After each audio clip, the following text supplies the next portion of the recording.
What is up, everybody? Welcome to the WWE RAW Watch Along. It is Monday, October 27th. It's your girl, Denise Salcedo, believe it or not. Or should I say, it's your country girl, Denise Salcedo today. Halloween week has officially begun here on this channel. If you are new here, welcome. Chances are you're like, what is Denise talking about? Well, every single Halloween, I always dress up for my streams the entire week of Halloween. So I'm streaming today, I'm streaming Wednesday, and then actually that's kind of it. So we'll have at least 2 streams here on the channel with some costumes on. Obviously, by the time we get to Saturday night's main event, it'll be back to regular outfits and stuff. But I will be posting some fun costumes also on social media, even on the days when I'm not streaming. So I'm so excited. Thank you so much to everybody who's here. We are 3 minutes away from Monday Night Raw starting, so hopefully it's a good one today. I'm not even really sure what's been announced. I think there's like a face-off with Jey Uso and CM Punk, and I think that's like the only thing that I've actually seen. So let's see what everybody's saying. We got Uncle Don here who says, "Evening all, let's go Blue Jays." Oh yeah, so the game is today too, is it not? I don't even know the schedule. Sorry, guys. I'm out of the loop. But anyways, yeah, so thank you so much, Uncle Dong, for the super chat. I appreciate you, man. I appreciate the support so much. Also, Don, DWO member for 33 months, says, getting closer to that 3-year mark. Go DWO. It's crazy to even think that it's been around now for that 3 years. It's just crazy. So thank you so much, Don, for being here and sending you some love, man. Happy Monday. All right, let's see what else we got in here. Let me go through some more comments, see what else I'm saying.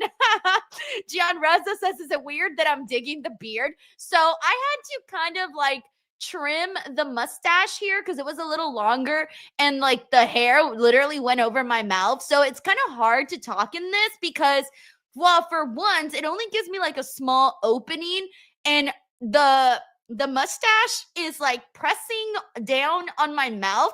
So I have to have it like perfectly like this in order for me to even be able to talk. Also, it's very uncomfortable because the strap is like pulling down my ears. So my ears are folding like little tacos. So I have to like continuously be like adjusting the ear portion just so that my ears don't permanently stay like down. Alrighty. Thank you so much, Gian Reza, for being here as well.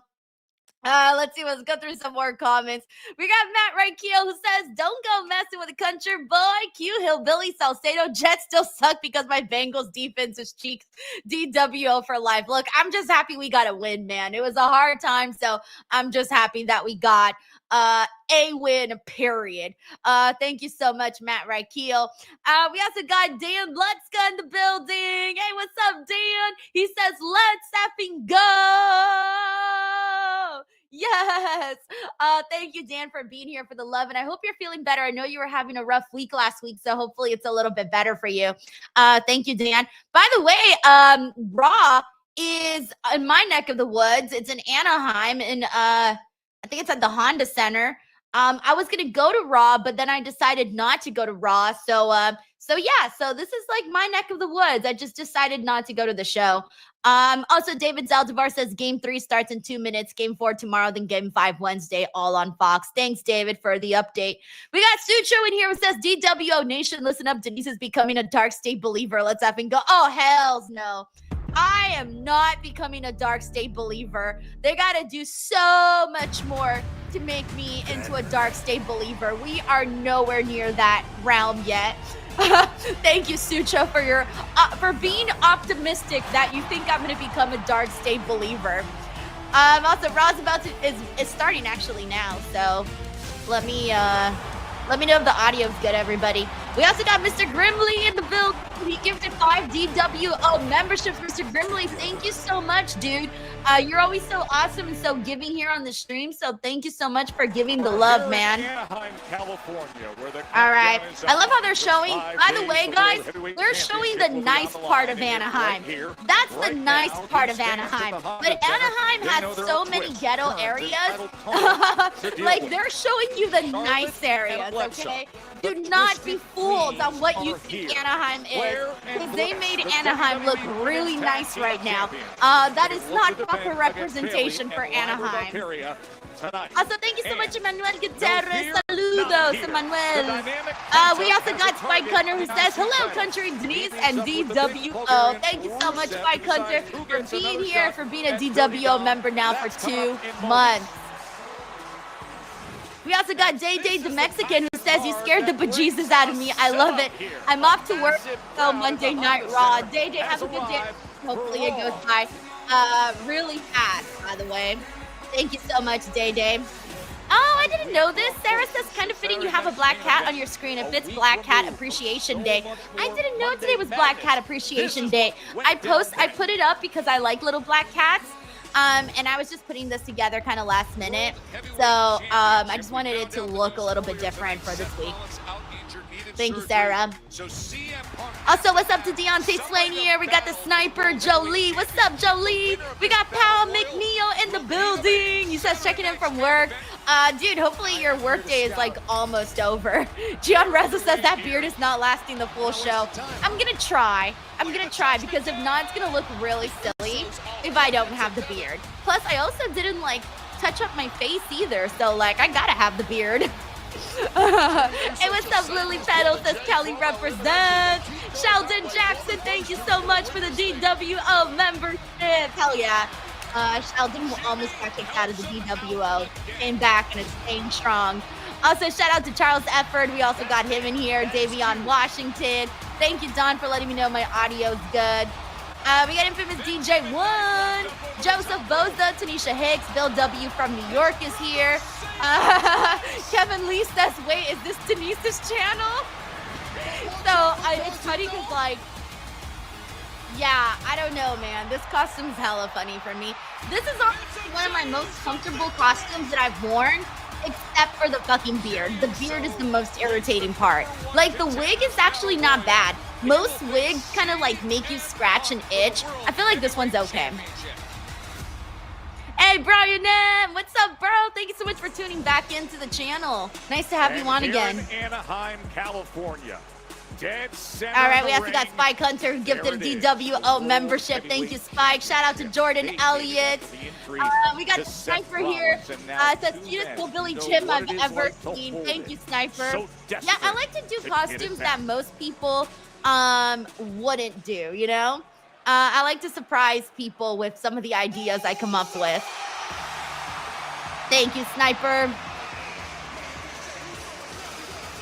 Oh, we're kicking off with Jey Uso.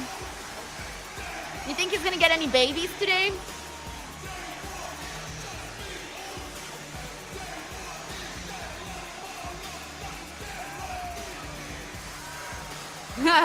Little kids are ready. They're like, come on, let's go, man, let's go. Dave Ramirez says he has a black cat named Sandwich. That is so cute. Sandwich is adorable. Let's see, we got Brian McGee in here. We got the Worker of Secrets. We got Eric Diaz. Miss WWE Girls with us. Tracy is here. We also got MJ. We got Bill W. from New York. Shout out to Ahmad, King Michael Gang. We also got Tony Baraccio. Ooh, Tony, thank you so much for asking. I had a really great time teaching my class on Saturday. A lot of people that were so asking such great, insightful questions.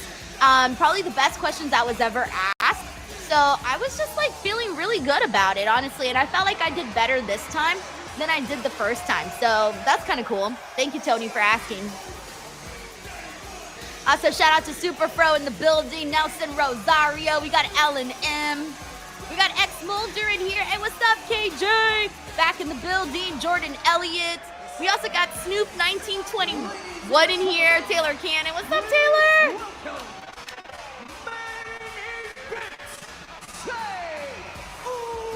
All right, we got Day the Mexican who says Dark State has a new hillbilly, DD Lisa. Not even Hillbilly Dee Dee is gonna join the Dark State fan base. Never gonna happen. Thank you, Day Day. There's been a different edge to Jay lately.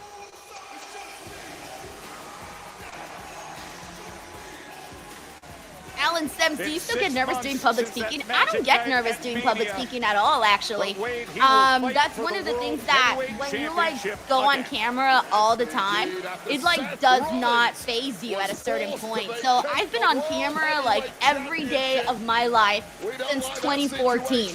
So 10 years non-stop. So public speaking for me just isn't something that I struggle with, but that's only because I've had like practice. I always tell people if you want to get comfortable speaking in public, just talk to people like in front of people. And I know it sucks, and I know it's hard, but you gotta do it. You gotta do it. So I tell people take acting classes, take improv classes, take public speaking classes. All of that stuff really, really, truly works to get you over like fear of public speaking. Thank you, Alan. So looks ready for Saturday night's main event right here, right now. So does this audience.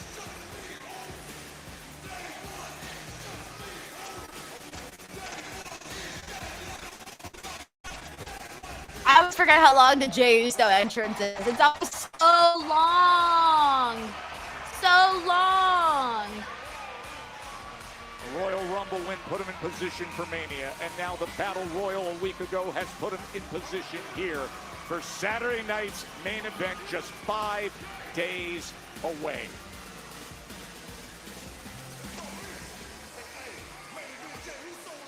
By the way, guys, if my stream is laggy, just give it a second.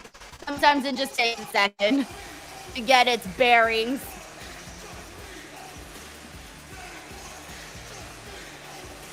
It's been 8 minutes of Monday Night Raw, and so far all we've gotten is the entrance.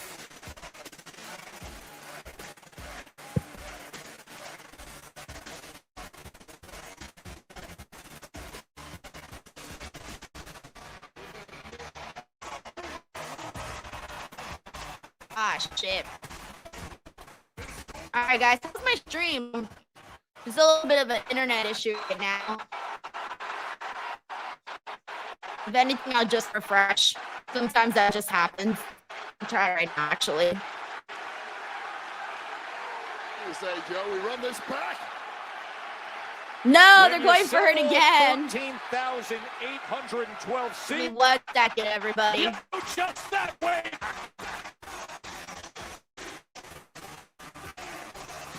All right, 1 second. I'm going to refresh my stream. Give me a second.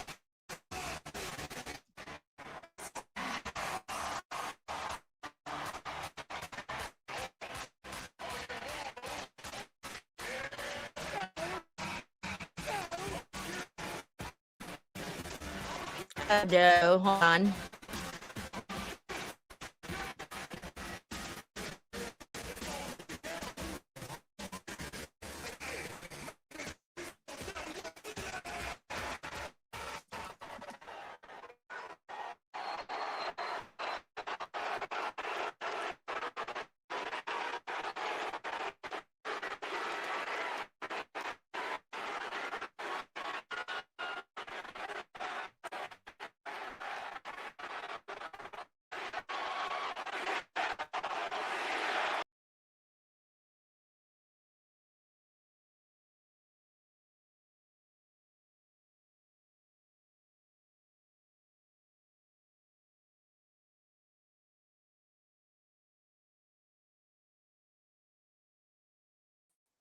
All right, guys, I'm back. Sorry. Just messing with the stream. Hold on. Roaming in my ear. Ah!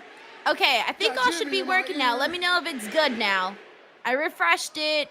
Sometimes the refreshing makes it all better. So let me know if it's all good now. If it is, please let me know in the comments. Sometimes we have like a little trouble, but then it gets, once it gets its bearings, everything's okay. It just happens every now and then. Yeah, because it's just me. Don't worry, we haven't missed anything. Okay, everyone says sounds good. Yes, very good. Okay, thank you so much. All good. Thank you, guys. Yeah, if that ever happens, don't worry. I will refresh the stream and come back. Sometimes it just does that. All right, so we haven't missed anything, by the way, on Monday Night Raw. CM Punk literally just came out and interrupted Jey Uso. Friendly reminder that they're going to be facing each other at Saturday night's main event, to a lot of people's surprise. Also, Miktaru, thank you so much for the super chat. Says, hey, DWO, hope you're having a great weekend. And I had a great birthday over the weekend, and I'm so happy to watch Raw and see what's going to happen. Miktaru, I'm so glad to hear that you had a great birthday over the weekend. That's always the best, man. When you got a special day to just have fun and do what you love and be with the people you love, it's always incredible. So I'm very happy to hear that, Miktaru. Alrighty, let me see. We also got Sucho here. It says Dark State's now messing up Denise's streams. Yo, for reals. I'm telling you, ever since I moved my desk to like this side of the room, I started to have more problems, but because I never had problems before. So I think it's weird because like moving my station, like, you know, what, 10 inches to the left? Crazy that it needs to be different. Thank you, Sucho. We will be calling CM Punk World Heavyweight Also, Miktaru, thank you so much for the 5 DWO memberships. Yes. Thank you, Miktaru. Punk's birthday yesterday, but that's the only present. Ron is live, so LMAO, I log on and see Denise is decked out. Y'all know we do. We take Halloween very, very seriously around these necks of the woods, okay? Here at the DWO, Halloween is very important. Which is funny because now I'm thinking about how like all my videos today are gonna be with my Hillbilly Jim costume.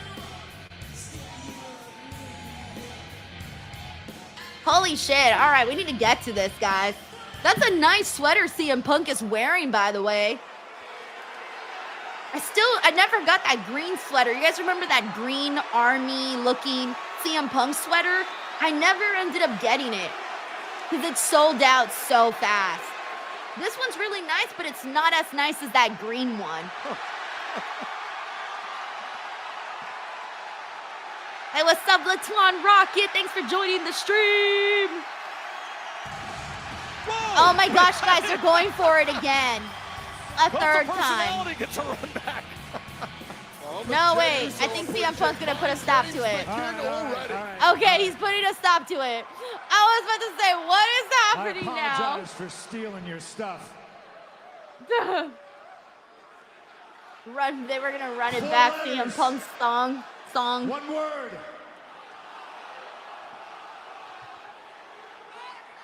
Punk. I'm going to do my best not to get in your personal space tonight because Saturday, that's all you're going to get is me in your grill. But before we get to Saturday... It's weird seeing CM Punk say grill. In your grill. I'm happy for you.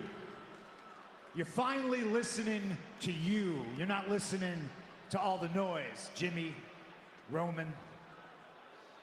It's no secret, Anaheim, that me and Jay are friends, which makes it harder for me to lace them up against you. I always try to put myself in my opponent's shoes, but I've never been in your situation because I've always listened to myself. Oh, he's throwing a shot at him for listening to Roman Reigns. I believe in myself, which is easy to do when you're winning. It's a lot harder to do when you're losing or when you're about to lose.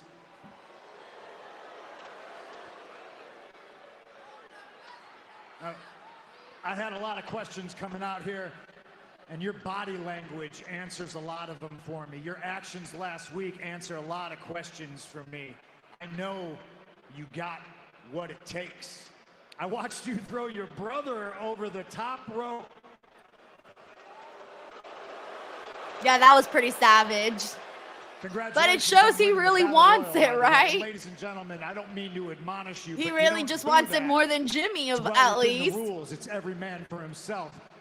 Jay just showing everybody, including me, that he's got what it takes.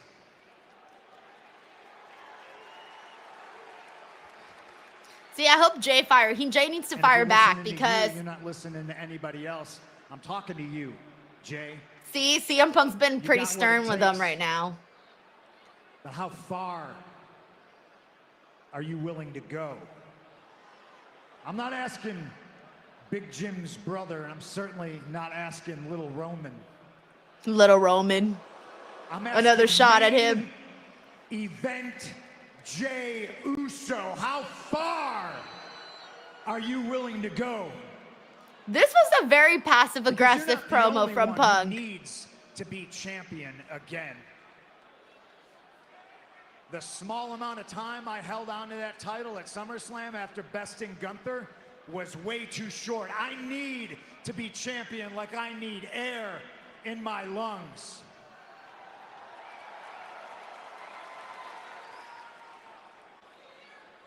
And I know how far I'm willing to go. But Saturday night's main event, Jey Uso versus CM Punk, when you're face down on the mat after I've knocked out your grill and you look up and realize that you're in a situation you can't yeet yourself out of. Look at me. How far are you willing to go? I mean, he was willing to eliminate his own brother. That shows he's willing to go very far.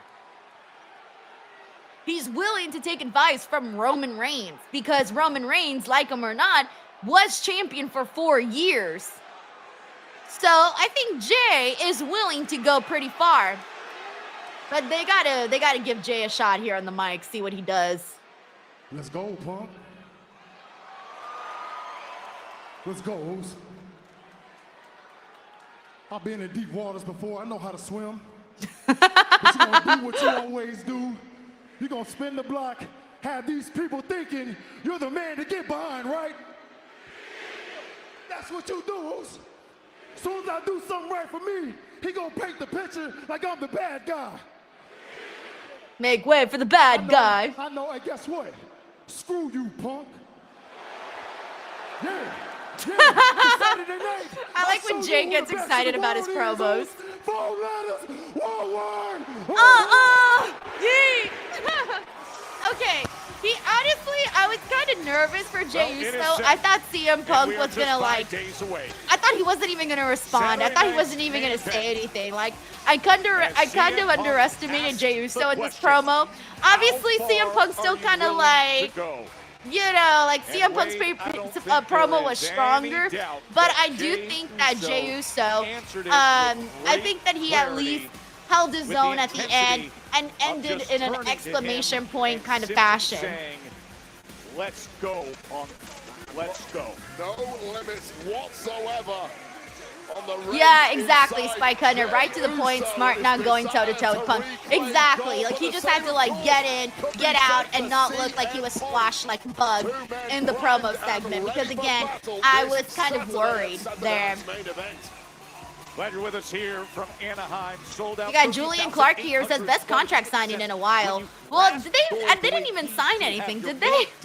I don't even recall them signing anything. As for our newest champions, we had a thriller of a tag team classic last week. Like, there's just not that much going on between Jey Uso and CM Punk. Because this whole story was supposed to be with Seth Rollins and CM Punk. So now they kind of have to make something out of Jey Uso and CM Punk. And you could tell in this segment that they didn't really have much other than CM Punk just kind of making him look like a little kid, you know? That was literally the only thing they had. They didn't really have that much. Up the road from here in Sacramento. Hey, what's up? We got Frank in the building. Frank says, what up, DWO? And our leader, Miss Hillbilly Salcedo. Happy Monday Night Raw, double tank night, Nikki, Roxanne, and women's tag title match. Jericho back soon, possibly? I still don't know, man, when Jericho's going to come back, but there's been more and more talk about it, it feels like, so possibly. Thank you, Frank. Adam Pearce has some sort of vendetta against me, and now Rusev and Penta have a #1 contenders match. Well, maybe if you weren't such a habitual cheater, I'd have a different outcome. That's heinous because I've never cheated a day in my life. I like how everyone's Anyways, laughing at that. now I mean, have he to face the technically winner at cheated Saturday's main on Rhea event, so Ripley what are we gonna do, guys? with Liv Morgan. Are you serious? I can't. Calm down. Dom, me and Finn have our play full tonight, getting back the tag team titles. Yeah, you know the ones that you cost us? So tonight, mate, you're on your own. Let's go. I didn't hear anything that Finn Balor and JD McDonough said. Felt like they were so soft-spoken in this. I'm like, what are they even saying? I need your help. Are you Wait, who's Dominic calling? No, He said, oh, I let them need your handle help, but theirs. who's Dominic We will calling? focus on ours. And what they need Oh, to there's focus Nikki. on Oh, is Nikki this looks Hall so of good Famer. today. Nikki Like Bella Frank has says, arrived. get When the her husband tank, came a week ago get to the fight on tank, Judgment Day. get Nikki the Bella tank, has to bring everything get she the has tank. against the Prodigy. Bella will be opposite Roxanne. We got Perez. Miami Scorpio says, God forbid Dom makes them actually defend their titles. Oh, well, they're not tag team champions anymore. Like, they're done as tag team champions. They are done.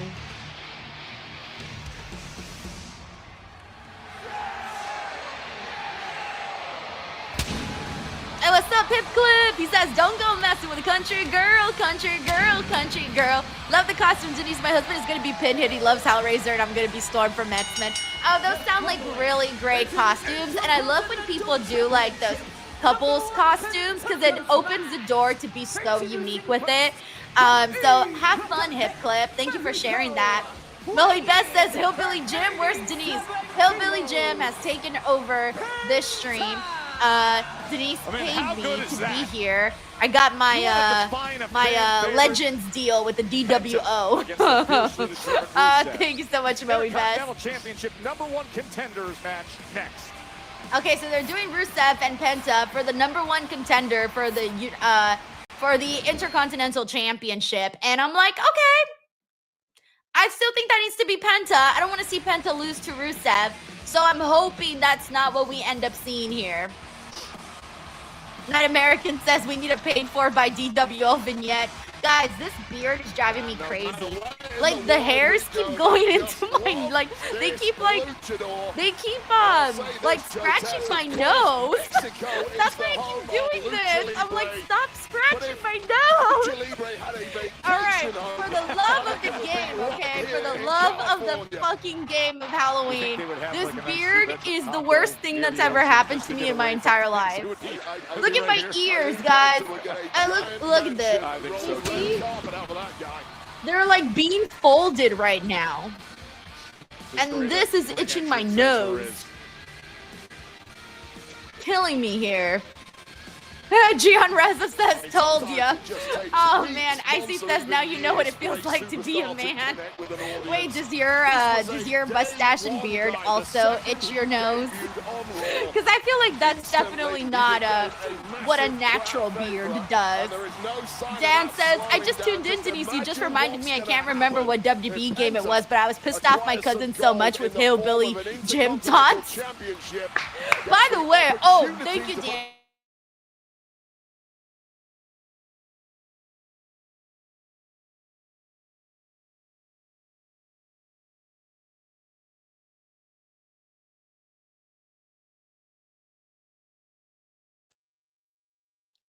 I'm back. Oh, sorry guys, the internet just went out again. Hold on. Instead of just Hold on. the reality of the situation, as we just heard from Judgment Day themselves. It just refreshed all on its own. His own brethren saying. Am I back? Such a low class way of saying it. Dom I think is I'm a back. I'm not sure if I'm all back now. Just adds a little layer of I think I gloss. might be.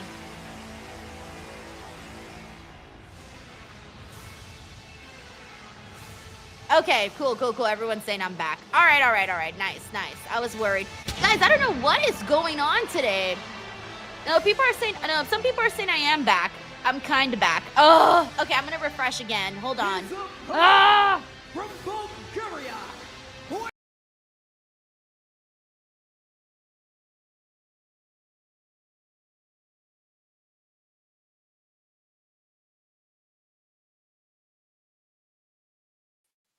All right. This mother effer's driving me crazy. I don't know why it's doing that. And I'm not talking about Rusev. I am not talking about Rusev. Rusev is not the mother effer driving me crazy right now. I don't know why it's doing that. Okay. Just let me know if I'm good or not. I think I'm good now. Okay. Oh, look, guys, shout out. Okay, so this is really funny, guys. They're showing Anaheim, but that is not Anaheim, guys. What they are showing right now is not Anaheim. WWE superfan and fame actor O'Shea Jackson is here. All right, anyways, I was about to say to Dan, Dan, I haven't worn overalls in like 20-25 years, legit 20-25 years since I've worn overalls, and these overalls are so comfortable. Like, I'm gonna start wearing overalls now because I've never been more comfortable wearing overalls in my life. After yet another IC title match lost because of a dirty Dom low blow. Yeah, this is last week on Raw. We got Stephen Marchulli here who says, does Roman help JP beat Punk? Shit. You know what? I would like that, and I'm going to tell you why. The only reason I would like that, because if that were to happen, then it would lead to Roman Reigns versus CM Punk. That's the only reason I would be so on board for that. And you guys know I've been saying this for a long time, that I really, really, really want to see Roman Reigns versus CM Punk at WrestleMania. We got Dave Ramirez. Thank you, Dave. He says, bruh, the Santa Monica Pier is far from Anaheim. Guys, to put in perspective, if you were going to go from Anaheim to the Santa Monica Pier at this hour, right now at 5:30 on a Monday, it would take you guys probably an hour and a half to 2 hours from Anaheim to Santa Monica because the traffic is fucking insane. And Santa Monica is not close to Anaheim. They're not even in the same county. So I don't appreciate WWE messing up Southern California geography. Thanks, Dave. I'm gonna, you know what? That's gonna be my gimmick for the day. I'm gonna call out all of the California mistakes WWE makes. They've already had two. One, they showed the nice streets of Anaheim. Bullshit. And then two, they fucking showed Santa Monica Pier instead of like literally anything else. And they've come to blows on more than one occasion in recent weeks, so it's a good chance to all right, we get out of this match. So far, Penta's been beating the crap out of Rusev. Just took him out right now over the top rope. Best in spectacular fashion.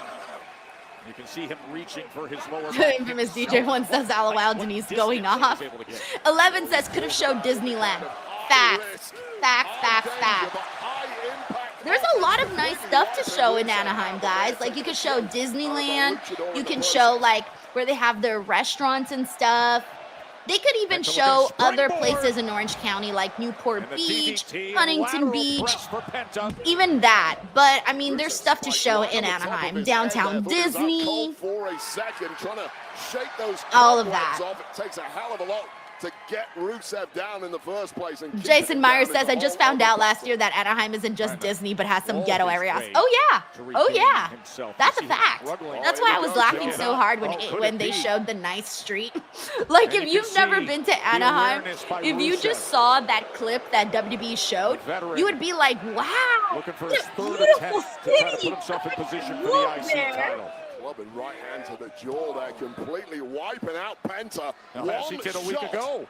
Roddy the Cat says, I know Anaheim because No Doubt is from there. Yup. That is the danger of a powerhouse. They are very, very loved. I mean, they're very loved everywhere, right? But they're definitely loved here in both Orange County, of course Orange County, but also people from LA love them too. Thank you so much, Francis. BTW, I love your costume. Appreciate that. Thank you. Going at it. It's always interesting watching Rusev operate behind the scenes. The entire locker room seemed petrified of this man. including, of course, Dirty Dom. Aw, Darren says he's hanging out with his mom today, so he's less chatty. Aw, shout out to your mom, bro. Thank you for being on here regardless, and tell your mom we said hey. Taylor says Anaheim, California is great. Oh, I love Anaheim. My husband was born and raised in Anaheim, California. That's how I know so much of Anaheim. You know? And I went to school in Fullerton, California, which is one of the neighboring towns to Anaheim. So I know the area very well. And now you can sense that Penta believes he has that momentum. Oh, the baseball slide as he gets out of the way, and then, oh, just flapjacks him right into the steel steps. The impact on the steel steps. Rusev crush! Rusev's building himself up! Oh, man. Chris Robinson says, what the hell? Denise needs to shave. Thank you, Chris. We got Fran here who says, stupid question, but are you also dressing up on Friday? Yeah, I am. So Friday, I'm not going to be streaming SmackDown. I'm going to be taking my cousins to go trick-or-treating. So I might dress up just to post a picture and stuff like that.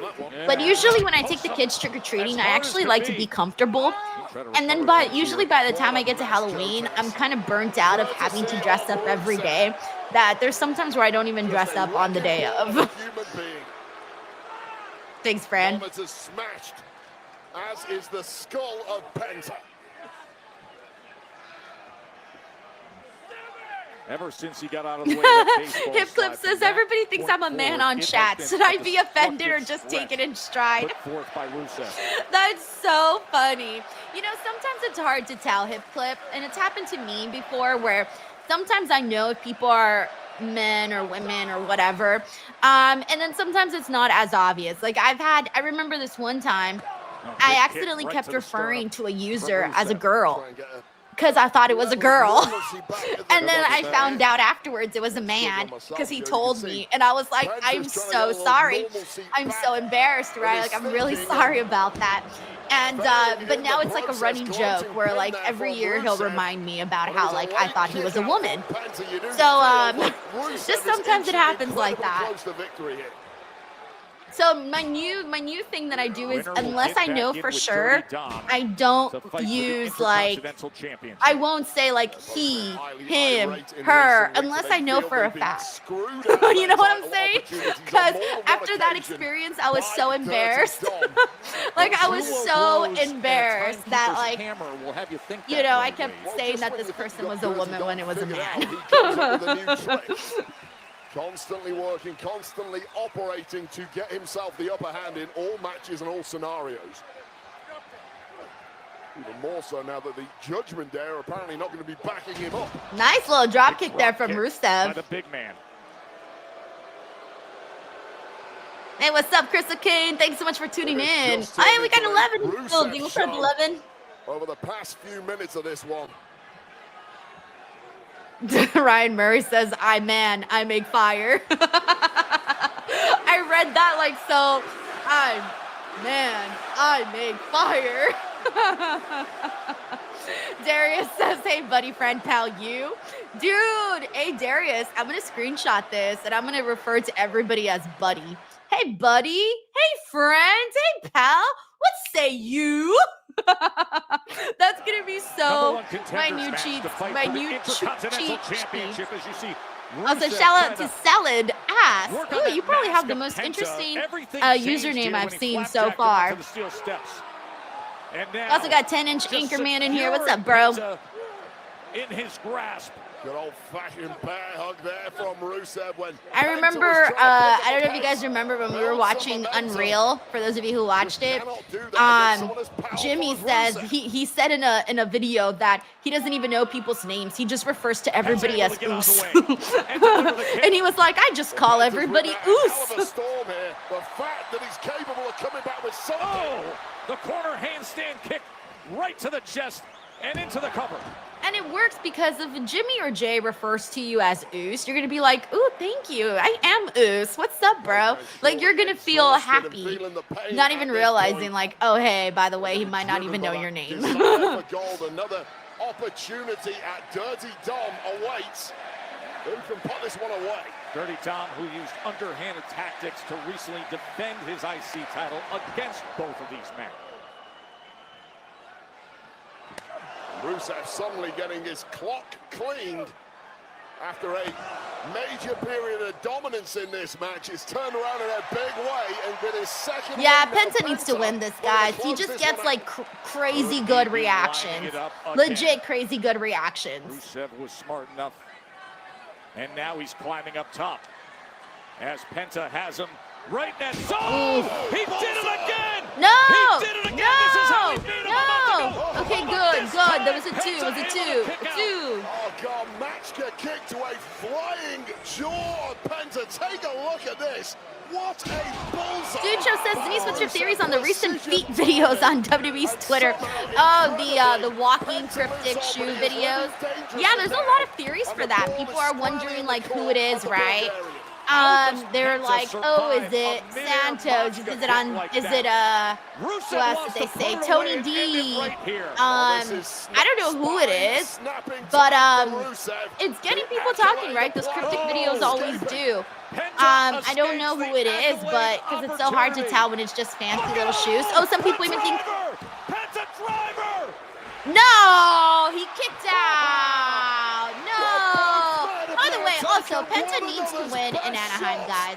Anaheim, in case you guys don't know, this is like general, I mean, SoCal in general is always going to be predominantly Latino. So yeah, like, come on, Penta for the win, for multiple reasons. But, oh, what else was I going to say, Sucho? I was going to bring up somebody else, and now I forgot. Who was the other person I was going to say? Fuck. There was somebody else, and now I'm blanking on who that other person I was going to say was. They are acting like the tough veteran fighters they are. This audience is feeling every blow. There was another person, and now I can't think of them. Oh, no! It's Grande Americano. And his guys go in there and break up this match. That's ass! Ass! That is ass! Why they gotta do it like that? I wanted to see Penta win.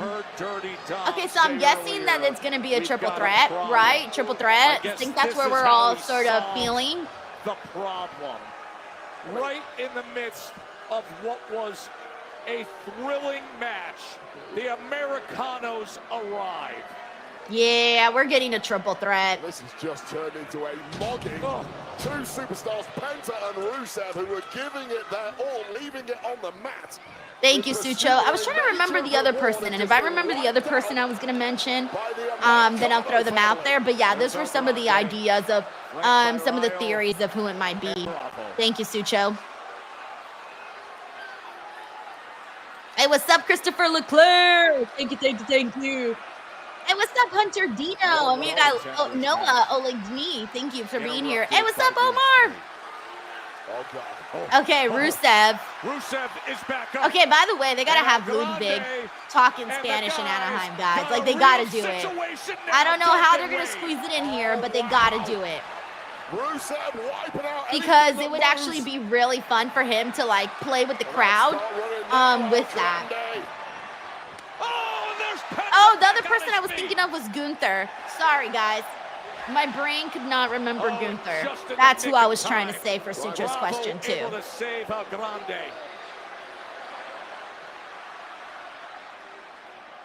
Well, the match has been thrown out. As Rusev and Penta circle each other. And that is how the #1 contenders match goes tonight. Damn!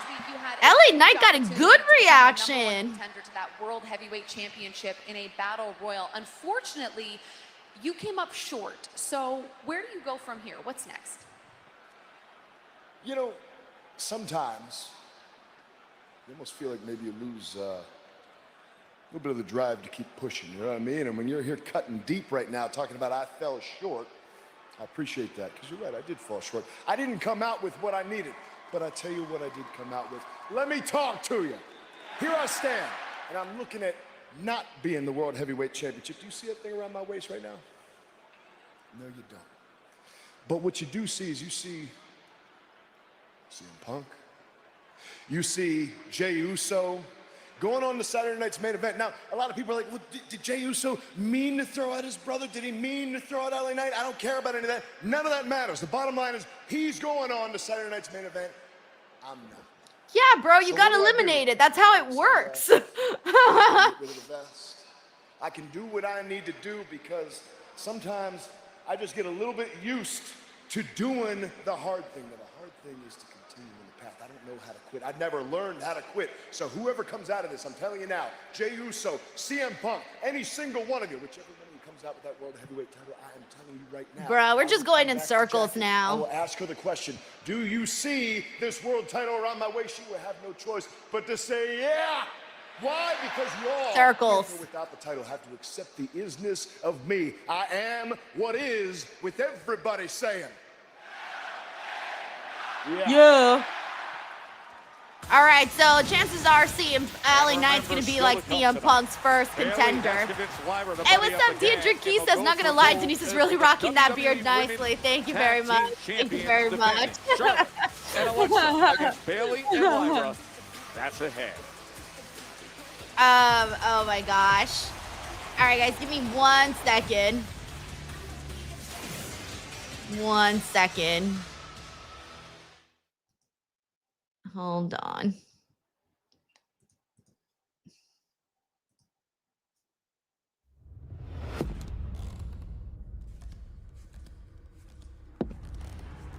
Oh, are we getting another one of these teaser videos?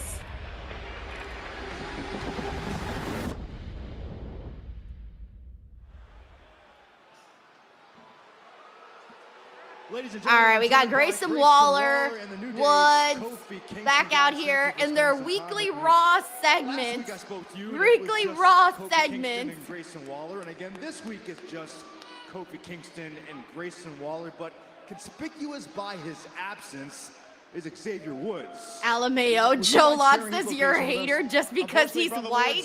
Taking a mental health break, and do you blame him, Byron? Oh my God, that is funny, Joe. You must be really, really fun at parties, bro. And what does he get in return? These fans boo. Oh my God, let me go through some more comments here. Oh my God. The guy who runs this all. Hey, what's up, Ivan Garcia? How's it going? Andrew says, is the LA Knight drunk? He didn't seem drunk. Best interest to focus on my mental health and take tonight off from Monday Night Raw. I felt it would be a travesty to make my return in a traffic-congested, smog-filled dump like Anaheim. Hey, yo, we got Disneyland over here. Despite being hundreds of miles away, I can still smell the diabetes in the arena. Quack, quack, quack. Everybody here should be angry. Everybody here should be pissed off because that bald-headed tyrant, Adam Pearce, has gifted the tag team titles to 2 random men in AJ Styles and Dragon Lee. These 2 random men are not friends. These 2 random men can't even communicate with each other because they don't speak the same language. Tim McTarvis says the New Day are drunk. They're awful. Remember when Jey Uso was drunk? That was so funny. Stop, stop, listen, stop. When the time is right. Hey, Joe Locke, you're fucking weird, dude. You're getting blocked, all right? You're no fun. Get out of here, all right? See you later, bro. Get out of here. I don't have time for no weirdos. And when we do, we'll go on to become the new tag team champions. And you will Joseph Boza says, oh my God, the New Day are still whining. They always are. Every week. Every week. Some weeks it's funny. Some weeks it's like a miss. But yeah.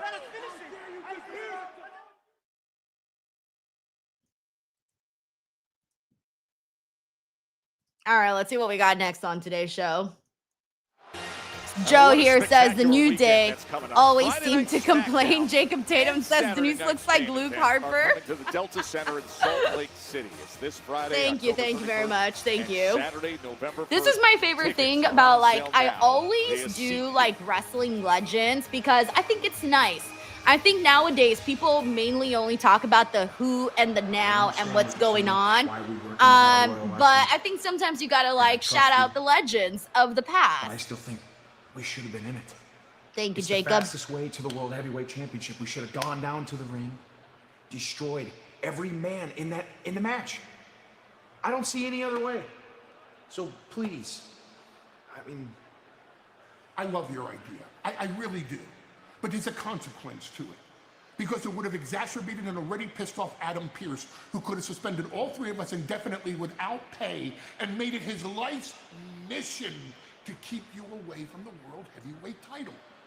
But instead of using that great idea of yours on 20 men, let's just use it on one man. Because one man shares our vision right now. He's looking at Saturday night. CM Punk and Jey Uso are going to beat each other half to death. One of them emerges as the World Heavyweight Champion. That World Heavyweight Champion. And that's who we want to see. I want to see Braun Breaker go. Well, I mean, it's too soon. It's too soon. It's too soon for Braun. True victimizer. Now, you eliminate that one man tonight that shares our vision, and your path to the World Heavyweight Championship is clear. I want you to go to Pierce, and I want you to get me a match with that man tonight. Well, I've already gone to Pierce, and you already have a match with that man tonight. And if you don't mind getting on your gear, that match is coming up. All right. Good. Let's see what we get out of this. Oh, that's the best part. L.A.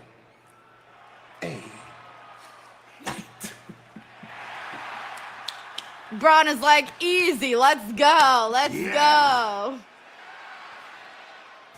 that's so Alrighty. good. LA Knight Braun Let me go So through is some this. more comments here.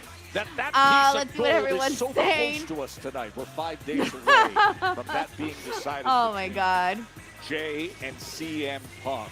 Joe and Wade with you here, but that look in Braun Breaker's Yes, eyes Dominic when he Carranza buys says, into oh, also the a ball Bengals game and playing bungled scary. so the Jets We're seeing won. the He rise goes of a out. foot soldier who has decided he wants I was to so grab happy. power and I become called a Sean today and I was like, on Raw. He suck wants a piece of that up. World Heavyweight I Championship. called him to Whoever continue wins the it at troll Saturday job. night's main Literally event, called him to Braun control Breaker the continue Wait, it. 10 years ago this week, the women's division added a superstar. Alan M says, I'm pretty bored with this Raw. Hopefully it picks up. It's been a little bit of a slow start, but we'll see where this takes us.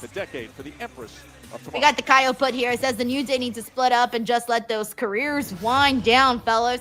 No, I think they just need to, I don't even know what they need to do. They just need to liven stuff up, man. There was people weren't so interested with the Big E turn. I think that was honestly a bummer in terms of like how they didn't really follow through with it. And right now, it's just been really rough with their segments have been the same thing every week. Like nothing's really happening with the New Day and Grayson Waller. I think if it actually something did come out of it, then we wouldn't be bored, you know? Hey, we got Day Day the Mexican who says, who's your favorite legend living and passed away? Ooh, that's an amazing question, Day Day. I've never thought about that. Let me see. My favorite legends, living and dead. Dead, I would probably say Eddie Guerrero. And then living legend.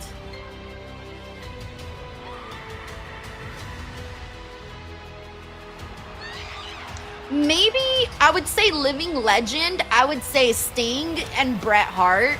I would say those two as living legends. And then who has passed away of a legend? Eddie Guerrero. Those would be my picks for my favorite legends. But there are so many. Andre the Giant is another one. He's always somebody that I really wish that I got to see in person in real life, but obviously, you know, my timing was not very good to see that happen. I came way later. But if I could have gone back and seen like any legend, he would have been that legend that I would have wanted to see in person. Thank you, Day Day.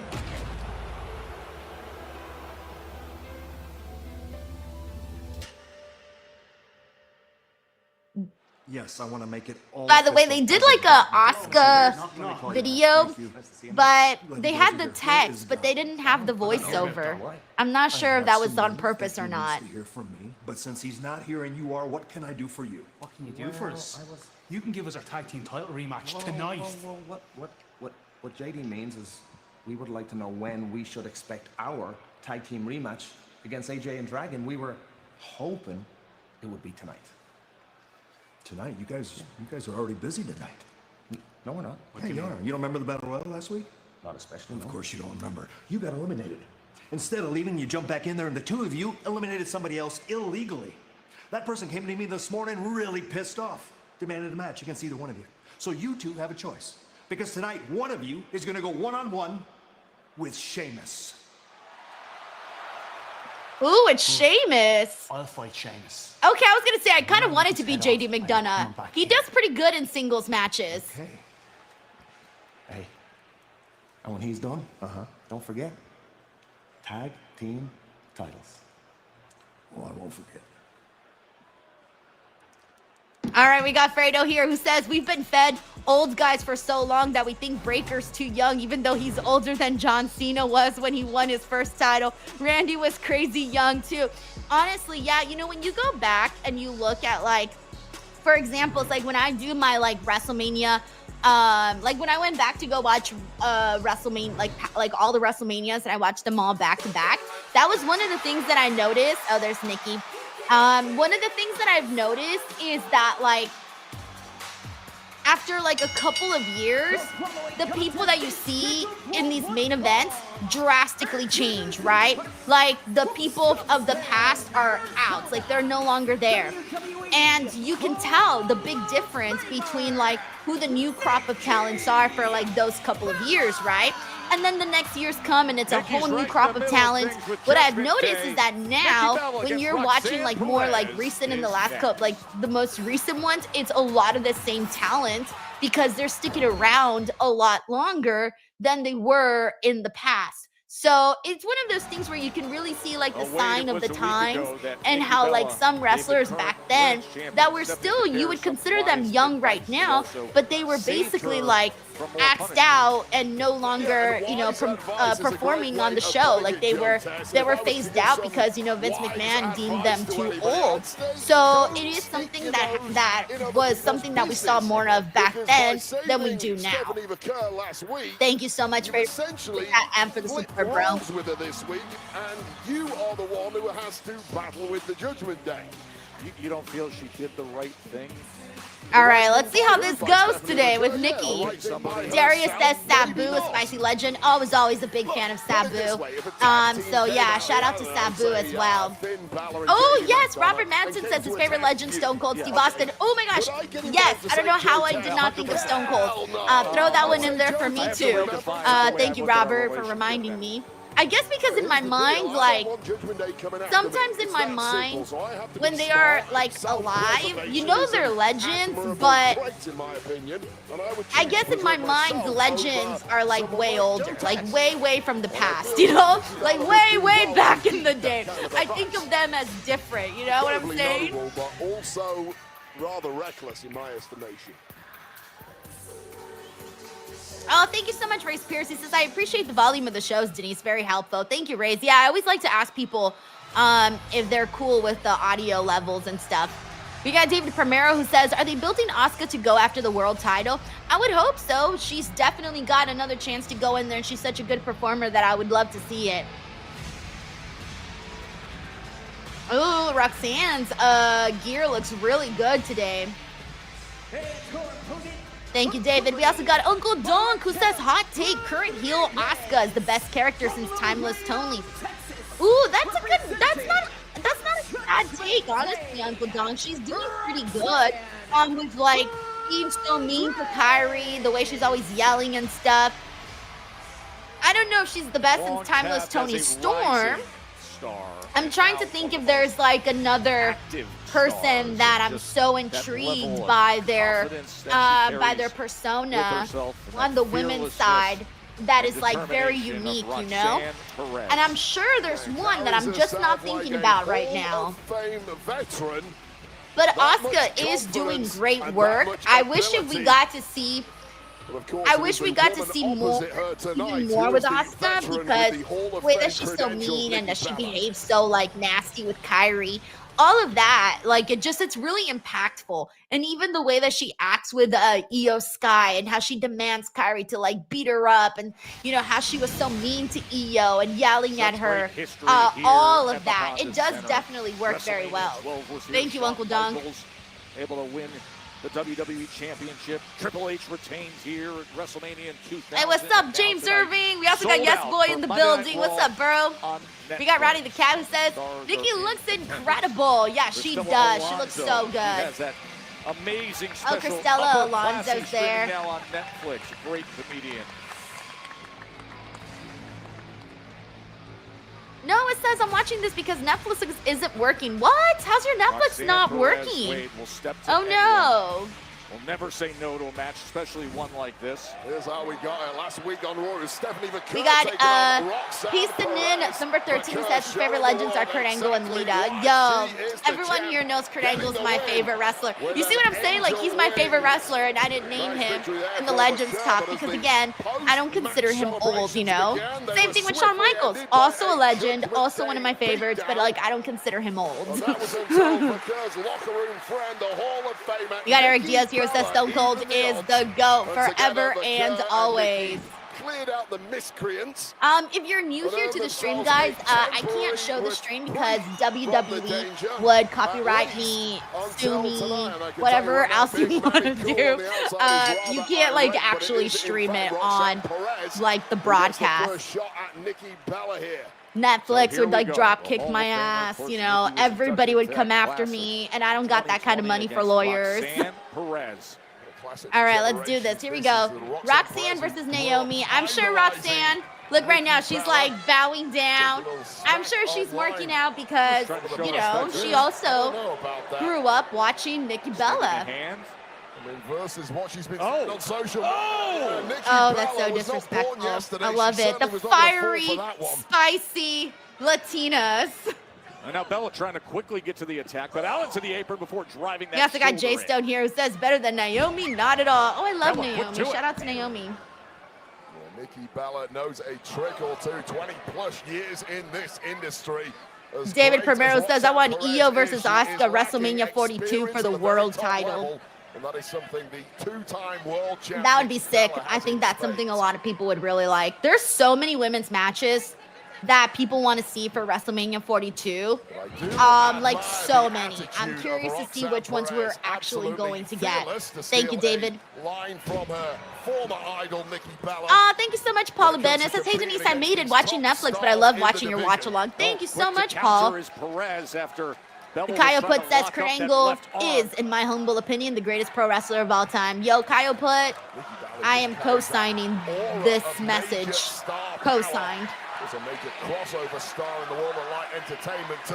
Now back to doing what she loves best. There's a hard landing on the back of the neck there, and now going to damn, Roxanne's like going at her, just like wailing at her. By Perez.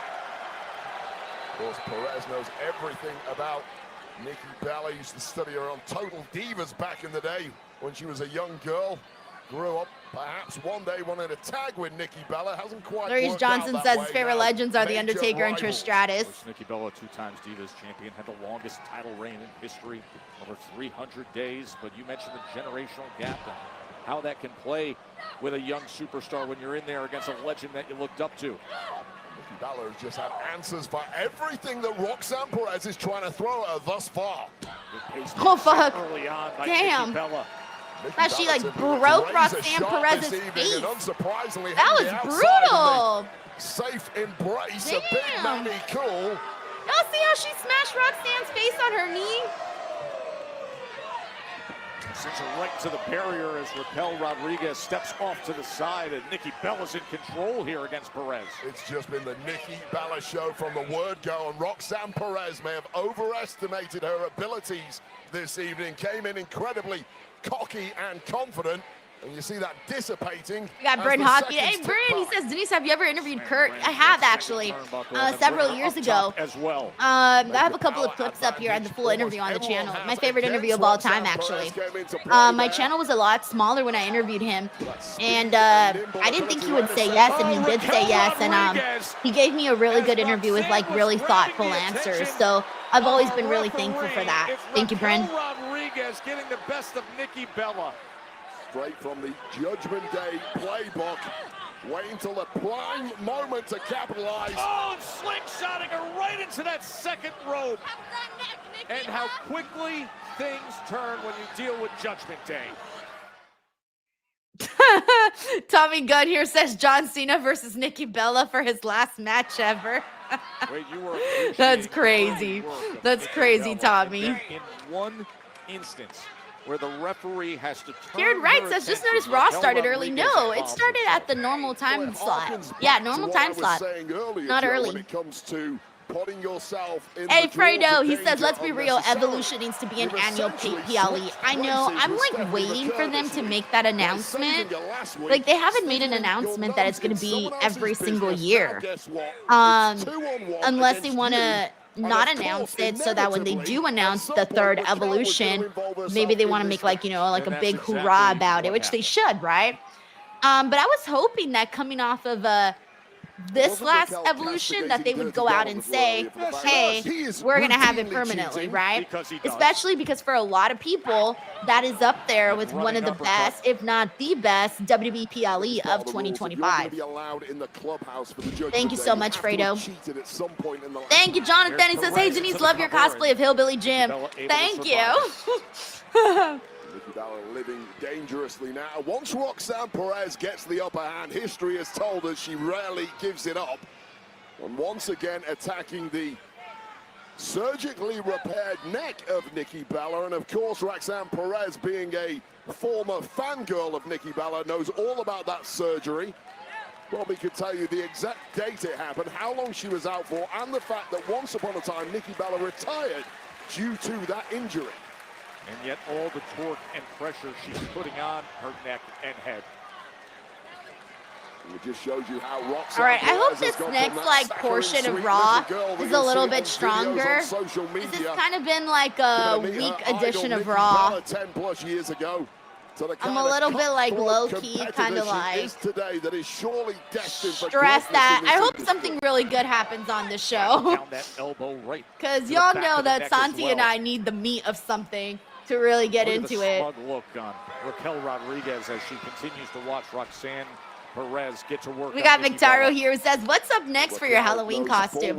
So Mictaro, I usually don't tell anybody what my costumes are until the day of, like the moment of, like everybody finds out at the exact same time. I like it to be a surprise. It's like my fun little secret every year. So I don't actually say, but I can tell you that all my upcoming costumes are legends, though. This has just become so a session for Roxanne Perez. That's a cool hit. Everyone's a legend. So there is no Nikki Bella began.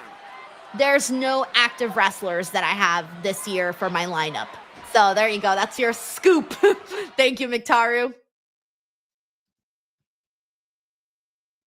All right, we're almost back. Last week we saw and Roxanne is still working on Nikki Bella. Stephanie Bear after Roxanne hey, Bear Hudson is here. Bear, how are you? He says, Denise, you have helped in more ways than you'll ever know. You're kind, intelligent, and a true mogul who moves with purpose and inspires others along the way. So always remember that you are a shining light and block out the darkness. You're so sweet, Bear. Every time you come in here, you always drop the most beautiful messages that I have ever got it in my life. So Bear, thank you so much always for your support, for your generosity, and not just more than that, but always being supremely kind. Really, it makes my day, honestly, Bear. It really does. I do not take it lightly, man. Compliments like this really mean a lot to me. So thank you so much, Bear. Thank you. And I hope you're doing well. I hope you're doing good. I hope everything is great on your side of the world, or wherever you are, or whatever you're up to. Thank you, Bear. Fight out of it. She delivers Those left Gold Steel says elbows Slim Jim to table. Perez. No, I didn't have time to do it, guys. I really didn't. Maybe I'll do it for like a fun skit, but not for Halloween. I was telling my husband about it yesterday. I was like, dude, I'm so mad. I should have done the Slim Jim table as a Halloween costume, but I just didn't think of it until like recently. Of Roxanne Perez. Crowd reacting to what they perceive as unnecessary arrogance. Thank you so much, Jen. Just says, you know what? Let's fight. Okay, Nikki's firing back now. Now is Nikki Bella. Something the young pop Roxanne Perez needs to learn. You don't celebrate till you've got this one closed out, and there is fight left in the Hall of Famer. Nikki Bella delivering. Hey, she's fighting. She's fighting. Well, Bella now tapping into that other gear. All right. Wade? So the kind of gear that took Nikki Bella to the Hall of Fame, to several world championships. We got Big G says, are you doing anything Friday Steve tomorrow? So tomorrow, no watch along, no review, guys. I know that's 2 weeks in a row. I'm so sorry. But tomorrow I am going to be at Natalia's book signing. I'm going to be helping her get like pictures and videos and stuff for like social media. So tomorrow, and that's exactly at the exact same time that NXT is. So that's the reason why I won't be here tomorrow. But I'll be back on Wednesday for Dynamite coverage. Thank you, Big G, for asking. Adrenaline pumping through her veins, pulled on by this All right. audience here in Anaheim. Excellent attack by Nikki Bella. Woo. And delivering off the ropes. And a count of 2. Brian Stetcher says, what did I come into in this stream? Welcome. I keep forgetting I'm in costume. Like when I'm watching Raw, I forget that like I don't look the same as I normally do. Oh, could she? We got Seth here who says, I feel like Denise and Roxanne are the same size. We might be, like height-wise. She's obviously a lot more fit than I am, clearly. But height-wise, I think we are pretty similar on that. Got her into that fireman's carry, just couldn't deliver the cutter at the end. Instead, it's Nikki Bella now. Again, that second rope driving down across her throat. Bella's body just not cooperating for a second. Wow, big spine buster. Spine buster into the hook of the leg. And getting that left shoulder. They're trying with this match, guys. It's a little rough. You know, it's not crisp or clean, but they're trying. Bella forearm to the jaw, went up. And with that distraction, could have Oh, wow. Oh, Roxanne tried to cheat to pin Nikki. Foot was on the ropes there. Jessica Carr simply too quick. Oh, they're going to have Nikki defeat Roxanne. Oh, never mind. I thought they were going to go with it. This one balanced on a knife edge, and it's Nikki Bella who now has the wind in her sails. Now she wants it again. Rack attack 2.0 lined up.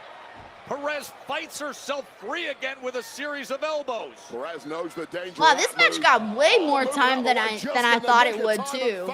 That's another thing that I've been thinking about. Of course, with that damaged neck. Oh, now it's over. Yeah. She can't kick out of Pop Rocks. Yeah. They did the best possible match they could have here. And I feel like this was a really cool victory for Roxanne, as well as a cool moment for Roxanne to get to wrestle and defeat Nikki Bella, someone who was obviously a trailblazer when Roxanne was just a youngin'. But Nikki Bella is There's our girl. There's our girl. Remember a week ago. Get in there, Stephanie.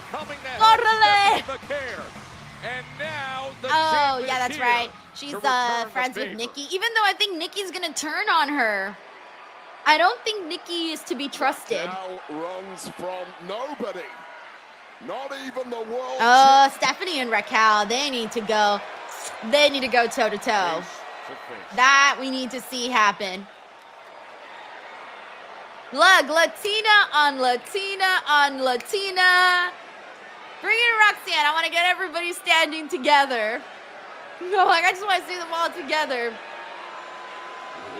Raquel Rodriguez is one intimidating woman. Stephanie Vaquer did not want to take a backward step. Help having Nikki Bella Latina on Latina on Latina on Latina action, baby. Yeehaw! All right, now I'm really getting into the country girl spirit. With their friendship. But yeah, I don't trust Nikki. And Wade, remember, still to come tonight, the women's tag team. All right, give me 1 second, everybody. I gotta end my recording. It is all brought about because of this on social media from Bailey. Charlotte Flair and Alexa Bliss. Woo! The women's tag team champions. I mean, you guys have a little bit of a rocky friendship. I won't bring that up or anything because you are the women's tag team champions. Oh, I haven't seen this Bailey video. But I think that you guys she posted it on social media. I think that you guys need to put yourself to the limit and test your tag team against two of the best. Against me and my best tag team partner, Lyra Valkyria. What do you say, huh? Monday Night Raw? Right. Sounds great. I'll see you idiots there. I'll see you idiots there. We should be in the title match tonight. You caught us in line. Asuka, Kyrie, I didn't have anything to do with it.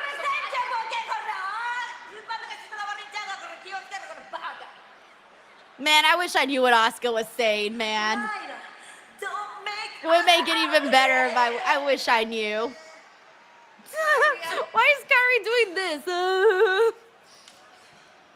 Dude, what was that about? Hey, what do you think it was about? It was about this mess that you've gotten us into now. A mess? Yeah, forget about them. And surprise, I got you a matching tag team jacket in Tokyo. Anyways, tonight, are you excited? Yeah, I'm excited. Is this my surprise? Well, no, the tag team title match was your surprise. Dude, I have not been in the ring with Charlotte Flair or Alexa Bliss. This is a huge deal. I know. Oh, shit. But look, the tag team titles mean a lot to me. And I know you would like to rewrite some history. It's a big night, and I believe in us. We're in the main event. Yeah, I'm excited for that. Oh, boy. I didn't realize that match was happening. Charlotte or Alexa. What if we lose? You know what, Bailey? What if we win? Oh, what if they win? I mean, that would kind of wake up the crowd, like in terms of like something spectacular happening on the show. But who knows if they go that direction already. Because Charlotte and Alexa, I like them as a tag team. All right, let's see Jimmy and Jay. Yo, remind you, I saved your ass twice last week in that Battle Royal. 2 times. As soon as I turned my back helping your ass, you threw me out. And I was trying to throw LA Knight over the top. Bro, I seen the tape, bro. Don't give me all that, man. You seen the opportunity, and guess what? You saved your own ass. You knew the play. We called it. And that Battle Royal is supposed to come down between me and you. Then it's every man for themselves. What you thought about yourself? Just like you always do. You know what I think? I think that you thought if it really did come between me and you, if you really believed in yourself, you won't be so scared to find out.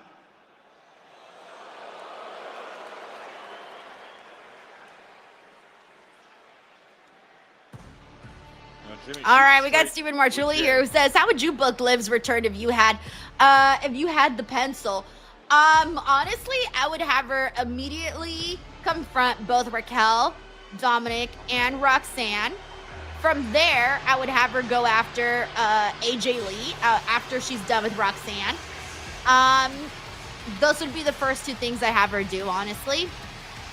That would be where I would go, but who knows, man? I definitely want to see what they were going to do with her and Roxanne Perez. That's something I'm still interested in seeing what goes down. Thank you, Steven. Hey, what's up, Darius? Thank you for joining the stream.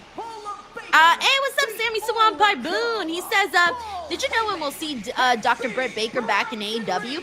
Dude, I thought for the longest time that she was never going to return to AEW, to be honest. Like, I felt like the ship had sailed. But then, like, in a recent interview, like, Tony Khan was asked about it, and he said that he would, you know, be interested in bringing Britt back, and that he's hopeful she'll be back in AEW and blah, blah, blah. I don't know if he was just saying that to be, like, political or, like, to give a nice political answer, or if that's legit, you know? Sometimes I just don't know. I just don't know, because you don't know what is really going on behind the scenes with, you know, Britt Baker and AEW and all of that. So I was under the impression that she was probably never coming back to AEW, but after that interview, it did give me like a little bit of, well, maybe she just might actually come back at some point, especially because so many people are asking and talking about it and wondering whether or not she's going to return. All right, let me mute the commercial since we are on a, we got 6 ad breaks for Raw. Thank you so much, Sammy Sawanpai Boone, for the super chat, by the way. Also, thank you so much to Funny Redemption for shouting out the costume. I appreciate that, man.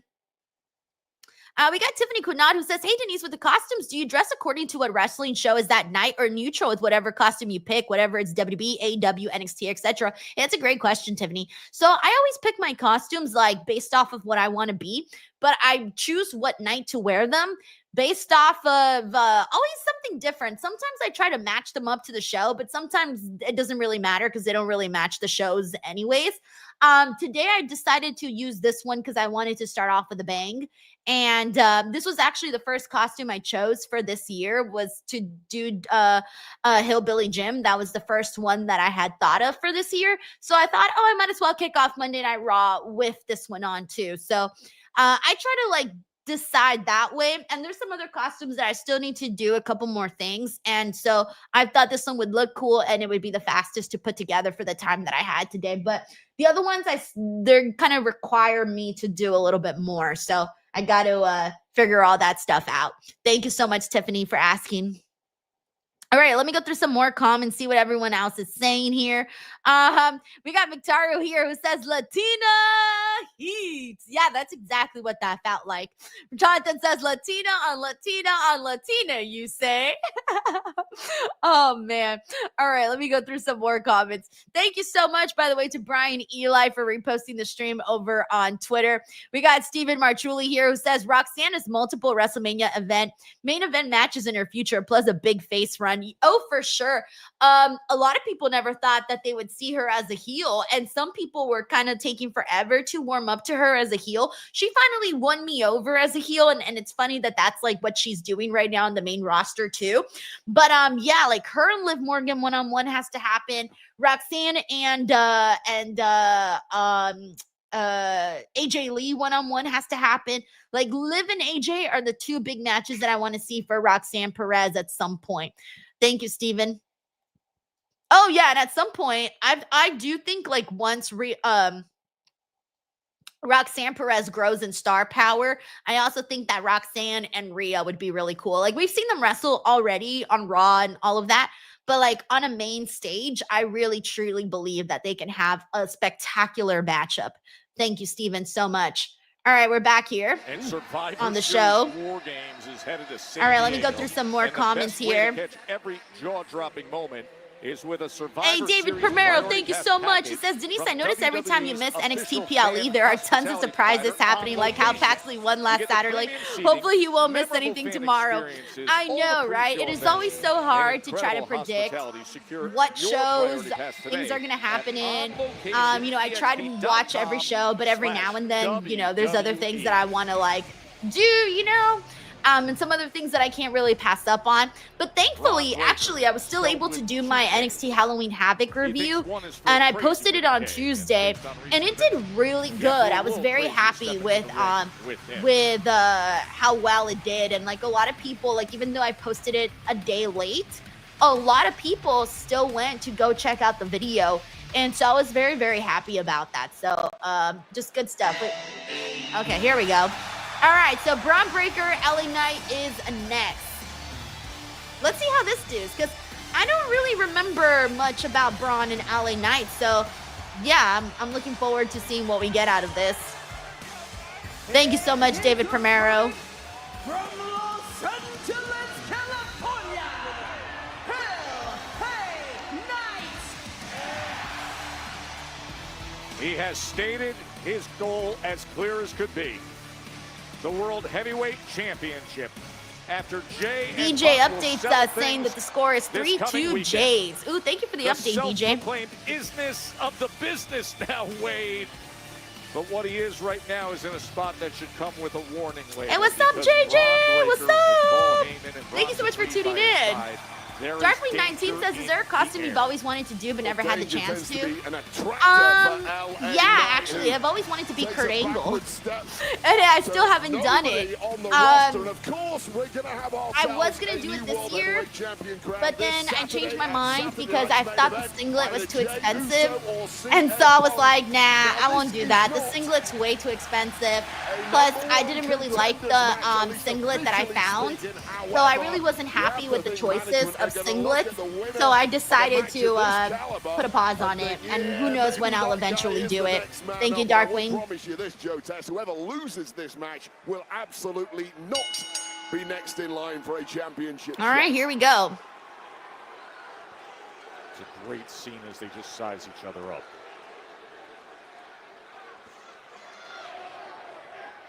Two absolute mass monsters here on Raw, both of whom can move at the speed of light, although I will give the movement speed edge to Braun Breaker.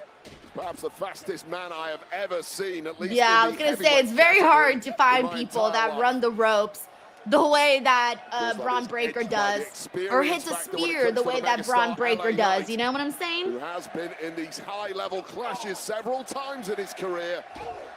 And has such a wide range of offense. The assault can come in any direction with anything as he delivers the elbow there.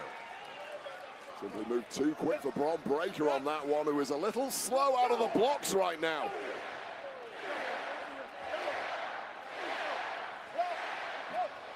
But there is the power game of Breaker, and Knight comes right back at him with the clothesline. Simply a step ahead of Braun Breaker, mentally speaking, if not physically speaking, in the early goings here. Of course, LA Knight has been a perennial main event player. Oh, there he goes, there he goes. You see what I'm saying? Was an absolute like, bro, it kicks into like a whole other gear. You know? Honestly. It's like someone just pressed on the gas pedal. Like, someone's driving Braun Breaker. There's a little man inside who's actually driving Braun Breaker and presses on the gas pedal. When you see Braun go as fast as he does. Afterburners like Braun Breaker can, and of course, it caught LA Knight completely unaware. There's nothing you can do. All right, guys, I've officially been in this fucking beard for 2 hours because I was just half hour before the show. So you got to add 30 minutes before this show started, and I've been streaming for 1 hour and 26, so that is now about 2 hours that I've worn this beard. But has not quite looked the same ever since. Absolute freak Braun Breaker really is. Ooh, ouch. And he keeps getting better. That's the scariest part. Ragdolling. Oh, how about this? Man, how about this? Knight. Knight was able to get out the back door and right. Christopher Snow says 10 out of 10 beard. A 20-year veteran like Ron Collins says beard break. Yo, I might take a beard break at some point because I can't do this, guys. This beard's driving me cray. And if you're LA Knight, you suddenly realize it's not even itchy, Ben. It's more so that like my ears are being folded. Like, literally, my ears are being folded right now into a taco from the string. Battle Royal to determine the #1 contender for the World Heavyweight Championship that Jey Uso won. He was eliminated by Jey Uso a week ago. It's interesting to hear the exchange between Jimmy and Jey Uso. A lot of ill feeling and resentment there at the moment. Certainly on Jimmy's side. Jonathan says, now imagine having a beard like that all the time. Okay, if your beard is folding your ears, that is not normal. Sean says, how did you take to do your outfit? Oh, it was very easy, this one. All I had to do was buy the overalls, buy the red bandana, order the wig, order a hat that was similar, and get the beard. It was super easy. Oh, and the tape for the wrist.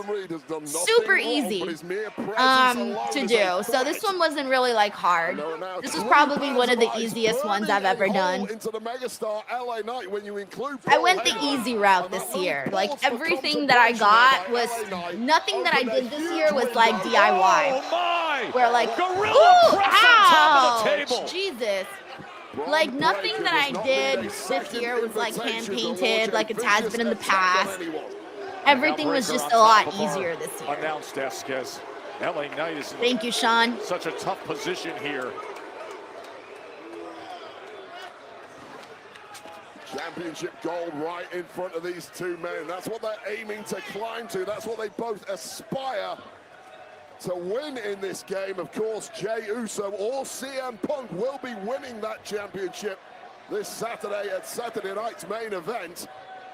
What comes next for them after that may well be the winner of this match.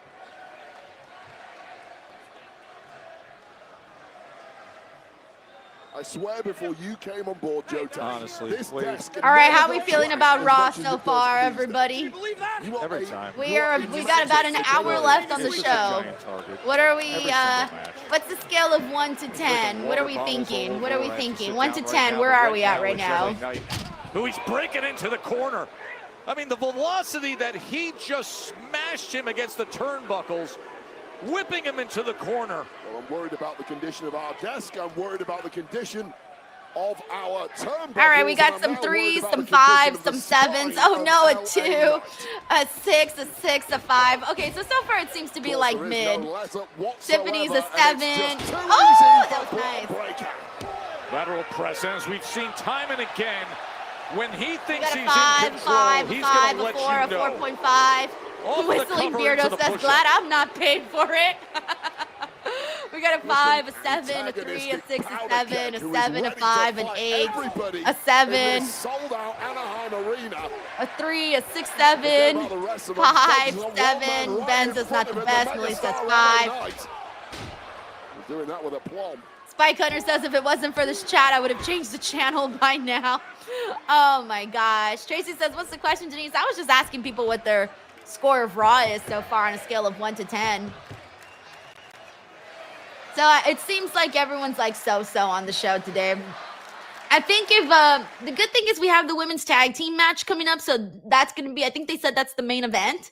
So that should be really good, honestly. There's no reason for Bayley and Lyra versus Charlotte and Alexa to not be good. Like, that should be good.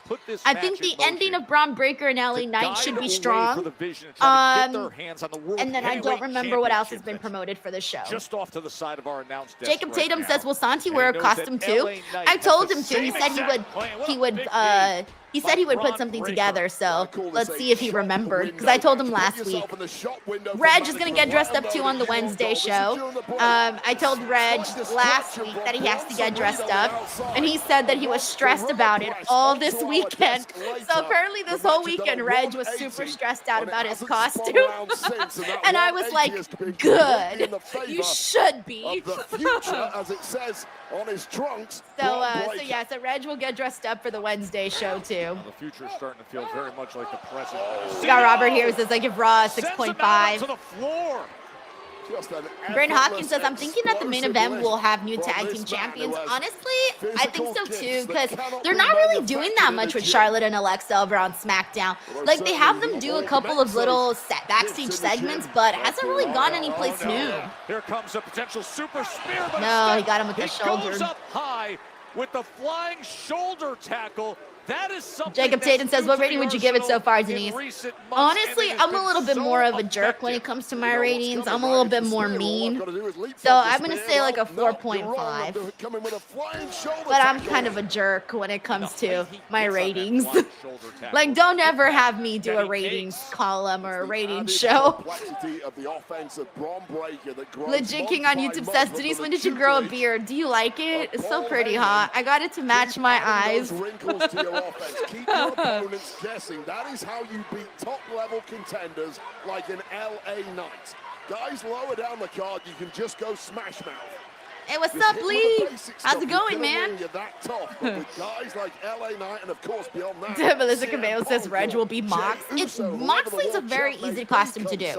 All you need is a bald cap, a white t-shirt, pants, and a little briefcase. You can do when he was champion, or if you don't want to do the briefcase, you can also make like a, you can get some skewers. You can get like literally any object to make it look hardcore. Maybe put a little blood drops, like little red blood drops on yourself. A very easy costume to do.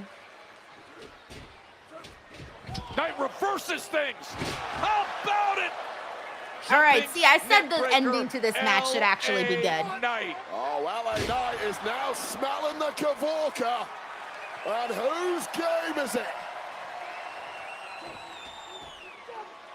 Drops the elbow.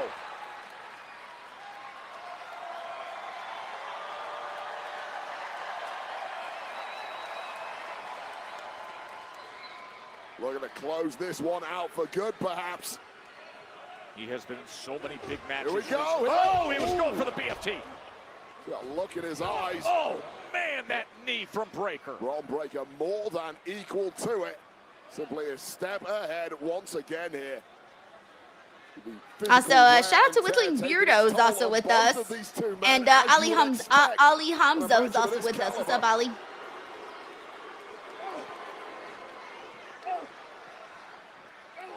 The kind of names you have to be besting if you've got eyes on gold, if you've got eyes on being the top star in this industry.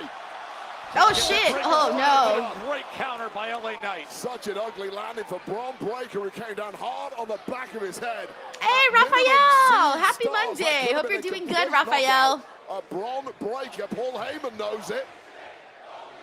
Paul Heyman looking at the guy who he has banked everything on after the actions of 14 days ago. We talk about high risk. Tyson says, are you a Super Mario McFoley hybrid? Braun Breaker just felt that, and now he's sitting pretty. What could have been perhaps a megaplex there, but denied. Living dangerously. Oh, second bite of the cherry. Look at this. How quickly into the superplex. Yeah, that spot always looks good when LA Knight does it. Shoulder was able to get up from Braun Breaker. Well, look at this athleticism from LA Knight. Hitting that Fredo. Mike David says, no shave November's next month, Denise. Oh, damn, I started already. All right, so this match is definitely picking up, which is nice. We know about the power, we know about the movement. How badly do you want victories at the very top here, Braun? The bluster, the words, they all mean nothing if you can't get dubs at this level. And the actions he took 14 days ago demands it at this level. Oh, and Bronson Reed is up on the apron. Well, that's distraction number 2 for the megastar LA Knight. Oh, God. Oh, and at the last second, LA Knight gets out of the way.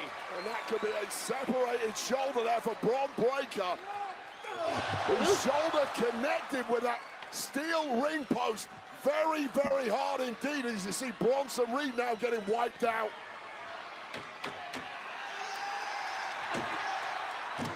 And right on top of our announce desk, time and again, just slamming his head in. Oh. And he wants more. LA Knight chasing glory at this point. Hey, what's up, Tyson? He says, it's my first live stream of Denise. Hey, yo, welcome, by the way. Thank you so much for being here. If you're ever new, please let me know. I always like to welcome people. Okay, so he's like... Oh, but this time, Knight was ready for it. Reverse DDT. I feel like so far, there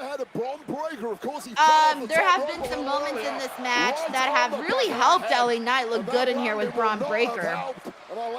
Even though we know that Braun Breaker has to defeat LA Knight, he still has done enough to like stand out in the match. Oh man, that spear. He's just like a, like a firework, man, when he hits it. even at a short distance, just has so much power. But yeah, like I was saying, like everyone knew Braun Breaker was gonna win because he's that guy. But I did think that LA Knight did enough to stand out in the matchup. Are you, Braun Breaker? Bouncing back after a volley of abuse thrown his way with a kick up, ducking under the elbow attempt. Yeah, we got Matt Rakiel here who says, nice finish. Yeah, I agree with you, Matt. That's what I figured. Like, I had a feeling, like, the ending to this match will be good. Because there's really not a reason for that not to be good. Defense, toughness. We got Zeno over here who says, great finish. We got Infamous DJ1 here who says, okay matchup. Chris Robinson says, they screw Knight again. Well, he's not going to get a win over Braun Breaker. Like, that's not going to happen. Braun Breaker is the guy. Have you seen Dominic Mysterio? No? Oh, shit. Gentlemen, either one of you seen Dominic Mysterio here tonight?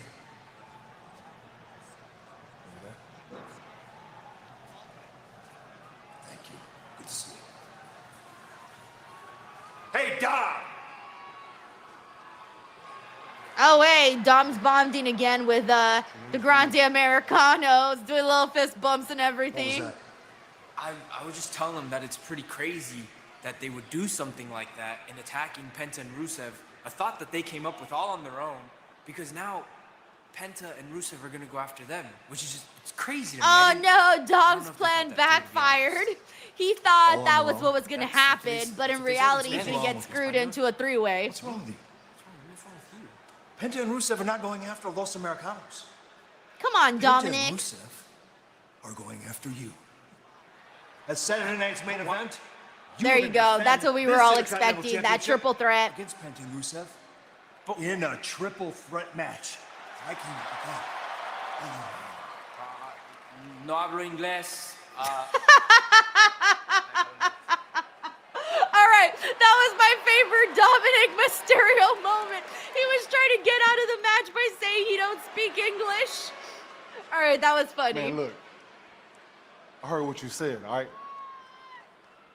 You're my brother, man. I love you. Nothing ever gonna change that. But you said it yourself, Luce. You said you had a chance to throw me over that top rope, you would. It just didn't go that way.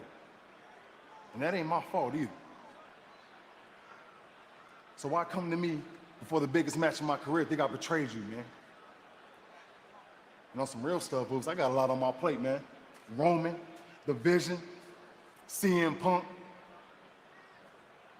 If I could really rap, Luce, I ain't got a lot of real estate for no one left, man. Feel me? I feel you. Love you, man. Love you. Jimmy and Jay are so funny. Like 1 second it's all heated, then they're loved. It's okay, then it's not. I mean, they're brothers, right? That's what it's like to be brothers. World Heavyweight Championship. All right. Oh yeah, that's right. Don't we also have that? Yeah, that JD McDonough match. Yeah, I had forgotten about that. They made that match earlier. In a nutshell.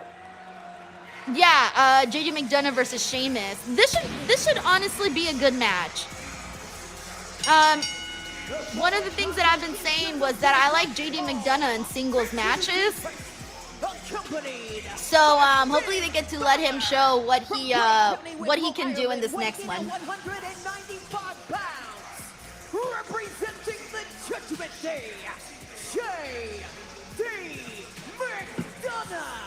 Remember, there was a moment in last week's Battle Royal that now has to be dealt with. Jamie Dwyer says, did he just say biggest match of his career? So WrestleMania this year wasn't? They always do that, you know? You're like, really? Like, for example, like the other day when Seth Rollins was saying that defeating Cody Rhodes was the greatest moment of his career. And I'm like, is it though? Really? Really? Really, Seth? Really?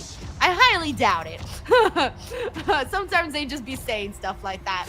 All right, we're on a commercial break, guys. In the meantime, I do got to get into a quick little message for everyone. I'm not sure how many of you guys know about my brand new sponsor, Momentous.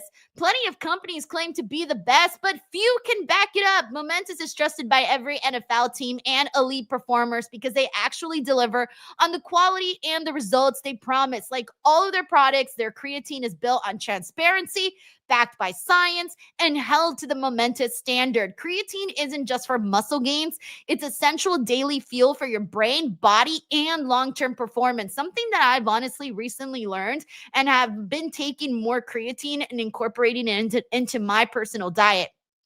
Momentous Pure Creatine is backed by leading performance experts like Dr. Andrew Huberman and Dr. Stacy Sims, and it is sourced exclusively in Germany, setting the gold standard for creatine delivering the purest form, creatine monohydrate that rigorously washed and never cut with fillers. Every batch is independently tested for purity, safety, and label accuracy, and NSF certified for sport. That's why it's trusted by Olympic athletes, pro teams, and even the U.S. military. With over 2,000 five-star reviews, over 112,000 customers have seen the results firsthand. With Momentous, the fundamentals are done right. And right now, Momentous is offering our listeners, that is right, you guys right here listening, up to 35% off of your first subscription order with promo code INSTINCT. Go to livemomentous.com and use the promo code INSTINCT for up to 35% off your first subscription order. That's livemomentous.com, promo code INSTINCT. And of course, the links and everything is in the description box below. Shout out to our sponsors, Momentous. All righty, I'm back. I'm back. All right, let me go through some more comments. By the way, do we got any people in here that are new that I haven't shouted out yet? Like if you're in here, you're hanging out and you're like, dude, what the hell? Where are you? Like I haven't gotten a greeting from you. Now is the chance. Now is the chance. Thank you so much, Jason Meyer, who says QR code for Denise's Pieces. So because I have my overlay today, I'll bring it back on the next stream. But also good news on Denise's Pieces, guys. My channel on Denise's Pieces is finally monetized, meaning that I can officially make some money over on that channel. So now when you guys watch my videos, I actually get paid now for it. So yeah, woo! That was the goal. So we're there. And now just need to continue growing. And we're so close to 7K over on Denise's Pieces, like legitimately almost there. Like I'm talking like less than 100 new followers to get to 7K on Denise's Pieces. Okay, we got Pesonen number 13 who says he's a first-time watcher. Welcome, thank you for being here. I hope you're having a good time. I spotted you earlier in the chat, so I can tell you've been here for a while, so thank you very much. Thank you. Be there or catch it. CC Funk says new sponsor, Live Momentous. Yeah, guys, so I'm working so hard to try to get some new sponsors here on the channel. With the shillelagh. And Judgment Day has a lot to deal with. Yeah, shout out to my agent who's been working hard, and he got me, you guys know that I'm signed with Blue Wire now, and so Blue Wire has been helping me get sponsors too. So we got one here today, and I could not be happier with Momentous as a brand new sponsor. Judgment Day turfed out Sheamus illegally in that battle. What's up, Jeff Stobando? Sheamus, who wanted to book his Day to Mexican says, I'll just keep my YouTube on replay to watch all the episodes of Denise's Pieces. Thank you so much, bro. Yeah, I've literally, it's funny because I've only been monetized for like a day, and I'm like, 2 days actually. And I think I've made like $35. So I'm like, yo, let's fucking go. It's better than zero, guys. It's better than zero. Thank you, Eric. He says I'm always here. I love the live stream. Who's gonna fight Sheamus tonight on YouTube? Finn Balor backed off. Whoa, he's like just tossing him around, bro. I told you this match should be good. I had faith in it. I think that's one of the next steps that I want to see in JD McDonough is just have him go out there, guys. Like, he's not bad. I think a lot of people saw him as a guy who was just kind of there. They didn't really see anything more. He was kind of just the butt of the joke for having a big head. But I feel like they should actually show that JD McDonough can go in the ring. I think if that should be the next phase in JD McDonough. As they come, he's a hell of a mover. With just the size and aggression of Sheamus, augmented by the fact he's highly irate of being turfed out of the Battle Royal illegally last week. Finn's eyes there said it all. Finn looks frozen in fear. Yeah, Christopher says it's much better than watching wrestling alone. I'm with you. I tend to, you know, it's weird. Like, whenever I'm watching wrestling without live streaming, I tend to snack more. I'll literally just sit here and just eat the whole time. So I'm like, this is not good. I need to work. I'm like, I need to work, or else I'm just gonna stay here eating everything I can find. Oh no, don't turn your back on Sheamus. It's not a good thing. Oh! He found out, didn't he? Finn Balor got a straight boot on that one too. You should have known better, Finn. Now heading out this way. We got Adam here who says, hey, Hillbilly Denise, I just had a thought. What if the Brawns go after Pierce, take him out, make Heyman sub-GM, and put Braun in the world title match at Saturday night's main event against Punk and Uso? What do you think? That would be funny. But I don't think Paul Heyman would just like automatically become GM, you know? That would be like a conflict of interest, I feel. But it would be funny if they did go after Pierce. Like, that would make them pretty badass. But at the same time, I do like a general manager with a backbone, right? I like a manager general manager who like stands up for himself. So if he gets wiped out by Braun Breaker in the Vision, he's gonna look a fool. Thank you, Adam. Oh, what's up, Modesta Flynn, who says first-time watcher and joined. Oh, yeah! Modesta, thank you so much for being here. Happy that you took part in the chat and that you're having a good time on the stream. Thank you so much, man. Thank you. Is now even more vicious than ever. Makes him a highly cunning and also, we got Fred Rogers in here. Undeniably tough. Dave Ramirez says, I thought you were a prospector. Oh, shit, you're right. I do look like the prospector from Toy Story. If I had a white beard, he would literally look like the prospector. How about a double clothesline? Yeah, man. They need to break up the fucking Judgment Day. Like, the second that Dominic Mysterio is done already with Penta and with Rusev, done telling that story, we got to get back on track. We need Dominic Mysterio and Finn Balor to erupt, to go head to head already. Because that's been brewing for such a long time. We need to get Finn Balor out of the Judgment Day. I want Dominic Mysterio to be the leader of his version of the Judgment Day, whatever that looks like. And I want Finn Balor just to be Finn Balor. A new policy is what we need. I think that's number 5. 5 times it's been all night long. Oh, dragon screw to that left knee of Sheamus as he was distracted by Balor on the outside. That's smart of JD. Remember, he chopped that left knee from behind, and now the dragon screw to add to it. It's been pretty much a 1-2 whammy from the word go here for Sheamus. Bro, this beard's really making my nose itchy. I swear I don't scratch my nose this often. All the new people are going to be like, wow, Denise scratches her nose a whole lot. I swear this doesn't normally happen this way. Oh, now he's working it. This is exactly what McDonough does. We got Dominic Carranza here who says, yes, please end the Judgment Day. Enough is enough. Also, can Prospector Denise play a line and make it to MetLife by Sunday? No, I'm going to be at the Jets game in Boston, actually. I'm going on vacation. I think it's the second week of November for like 4 days to Boston because I want to go see the Salem Witch Trials Museum. So I'm so exciid. So I'm gonna go see that, and then we're gonna go see the Jets versus the Patriots. So that should be fun. Yeah. So I'm actually really looking forward to that trip. I've been looking forward to that trip for months, man. Months. You never quite forget it.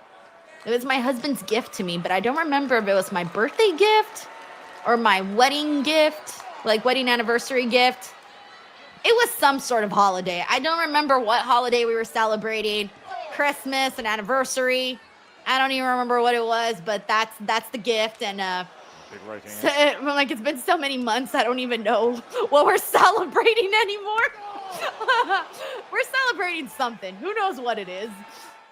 No idea anymore. I'm gonna have to ask him and be like, "Hey, was this my birthday gift or was this an anniversary gift?" Because I don't remember. With that jump off the apron and double close. Yeah, Big G says you're shipping out to Boston. Oh, that's a shout out to the Dropkick Murphys. I love the Dropkick Murphys.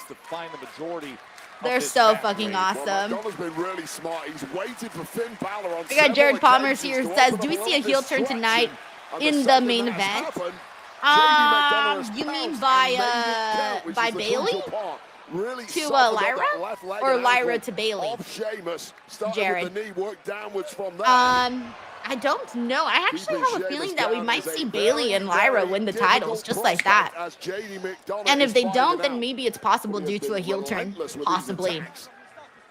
Thank you, Jared. Judgment Day trying to long-term put themselves in position for the tag team championships, but right now business to be dealt with after last week's Battle Royal when Sheamus was Malik Pope says, I don't know, flip a coin.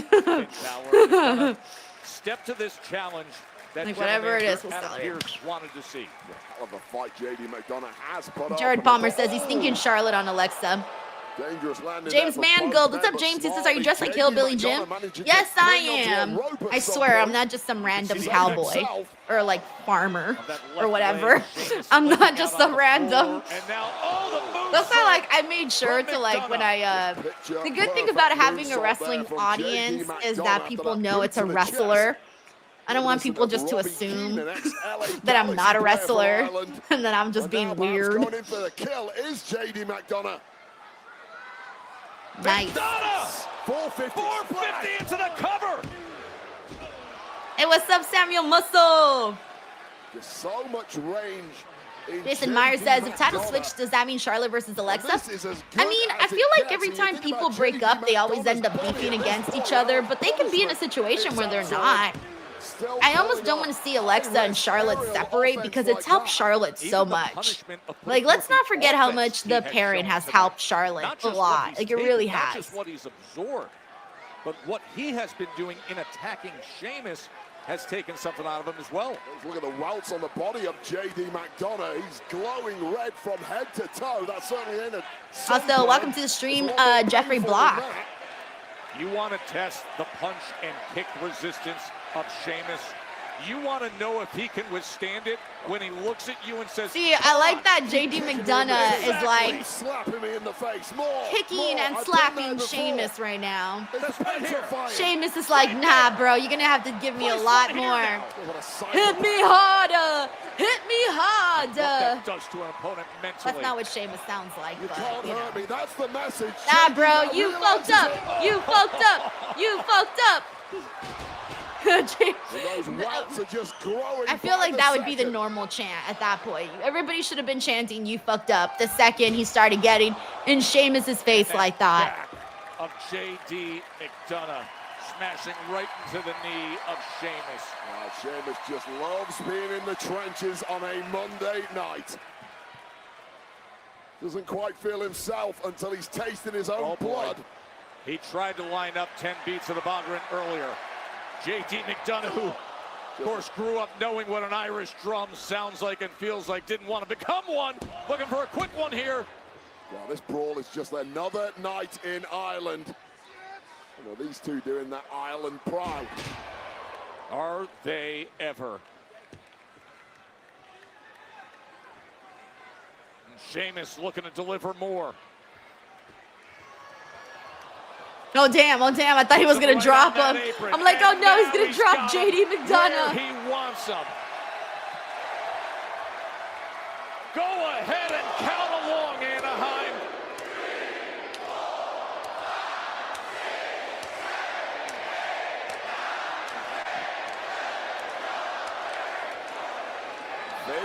It's a workout, honestly. If you think about like punching someone that hard, it's honestly a workout for yourself too. To save his protege, JD McDonough.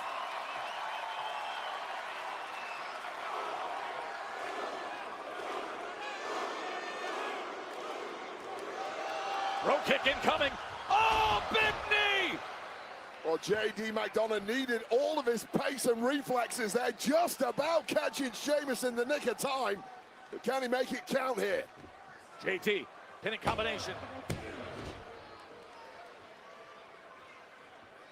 Oh, but he gets scooped up instantly. Run ragged in this one. They're like shadows of the two men who walk down the aisle. Unsurprisingly so. Oh my God! Look at the strength of Sheamus. Bro, into a high he's like cross. literally He turned him around. just he delivers it. making JD Tosses McDonough it look like across the ring. he weighs nothing. Oh, there's Finn getting involved. Finn went and grabbed the foot, put it on the rope. Like, poor JD McDonough doesn't even look like he can continue anymore. And Finn Balor's like, nah, I'm gonna put your foot up. Let's get this. You can't lose yet, bro. JD McDonough's out there. He's like, done. Has taken so much pain and brutality from Sheamus. Finn Balor's like, nope, not yet. You're not done yet, baby. Really? All right, I'll fight you, Finn. Hey, what's up, Julius? Thanks for joining the stream. Out on the floor, Finn and Sheamus. Leo Poroy says, just want to say that the Naomi Drew Twitter feud has been the best thing of the past few days. Well, they're both really good at social media. That does not surprise me. Sheamus simply too quick for Balor there. Catching Balor unawares. Oh no, I didn't realize my chat wasn't on the screen. Whoops. High cross in as well. Oh, he got him. He got him. Sheamus catches him. Oh man, oh man. Caught him and tossed him. Spine just bouncing off our desk there. Crashing on the reinforced announce desk and then up onto the barrier. Big G says, Denise, which group was worse, Dark State or Retribution? Well, I didn't hate Retribution as much as I hate Dark State, but they didn't have Dark State do embarrassing things the way that they had the Retribution members do worse things, so I would have to say Retribution. JD looking to pounce here against Sheamus. Hey, yo, is JD McDonough about to get this big win on Sheamus? He's going for it. He's going for it. And there it is. But of course, with the help of Finn here. But still, hey, look. JD McDonough sustains this massive beatdown by Sheamus, yet somehow still came out on top. He needed that. He needed that. Even with the help of Finn, he needed that. But that paid off because that has to be the biggest singles victory of McDonough's career. Yeah, I think so. Honestly, Wade Barrett's kind of right. I'm trying to think if JD McDonough's had another really big singles victory, and I can't really think of one right now.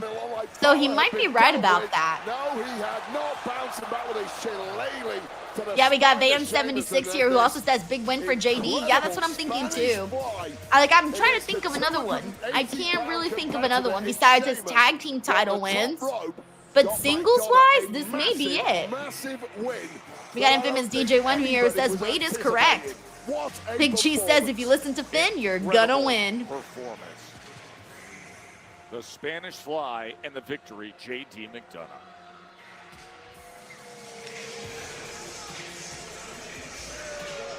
Let's change pace a little here. Take you back to last week. Oh yeah, that's right. Maxine had an explosive weekend last week too. Taking on the Jonathan says, bring out them bonitos. Astoundingly, Maxine Dupree completely dominating an out of sorts Lynch.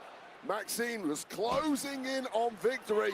Becky Lynch trying everything she could manage to cling onto that championship. Becky Lynch looked like a beaten woman. But then Becky Lynch snapped, got herself disqualified with that shot from the title, and then launched a vicious beatdown of Maxine. This is what the top level is all about. Okay, let's see what they do. Stay with Maxine, because she's over one of the best to ever do it. They got to do more with Maxine now after those two last performances she's had. Regardless of that, 2 wins over the women's Intercontinental Champion means the 3rd time can be the charm, right? And you earned it. So when am I making it official? Thank you. I really appreciate that. And I'm so grateful for the opportunity. I know that those are few and far between around here, but I just don't want it to go to waste. What are you saying? Does she not believe in herself I want yet? this match so badly. I need this more than anything in the world. Okay, Glad to but hear that, yeah. after what happened last week with Becky, I think I need to call a friend and confirm that I'm prepared for anything she Natalia? throws my way. And when I'm ready, which I will be. Okay. I will step Oh, in wait. that ring, and I will take the Women's Intercontinental Championship off of Becky Lynch's waist. And I will give her and the rest of the world the biggest shock of their life. Well, her friends were Otis, Chad Gable, Akira Tozawa, So it's Natalia. official. Those are her friends of the people that we know of, You call me so. when you're ready, and we'll make it happen. You earned it. Thank Okay? Deal? Deal. Proud of you. Thank you. Pleased to be joined backstage. All right, by there's our Charlotte and women's Alexa tag team champions, Charlotte doing Flair their and weekly Alexa Bliss. backstage Ladies, first off, promo. Congratulations. Today is 85 days as tag team champions, and you two defend these titles non-stop. You are true fighting champions. So I guess my question is, why accept this impromptu challenge from Lyra and Bailey? Well, we never back down from a challenge. It doesn't matter if it's Raw, SmackDown, NXT. If anyone wants to fight, all they have to do is ask. And not that I'm keeping tabs or anything, but I'm about to make history again. I mean, I know I gotta work on that word. We're about to make history again because we are 2 victories away from having the most women's tag team title defenses in history. What? Don't Really? It doesn't even feel like they've had that many. Tonight. Damn, that just shows how Bailey little and the other Lyra teams had. Don't deserve those titles. And neither do you. Listen, Asuka, I know we've been through a lot. I've beaten you a lot. But I've changed. I know. I've changed. Oh, yeah, And I'd be ended her honored. streak. We would be honored to face the 2 of you. I'm When? changed too. And you are not ready for Asuka. What did they lose the titles, though?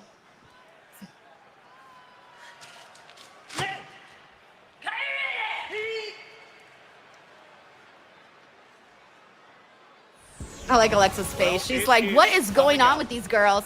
We got Yes Boy here who says, are those shoe segments answered tonight? No, I think it'll keep going for a little while. But who in the hell knows, man? I just don't think there's they're going to do it tonight. I don't think so. Coming your way. Thank you, Yes Boy. All right, team.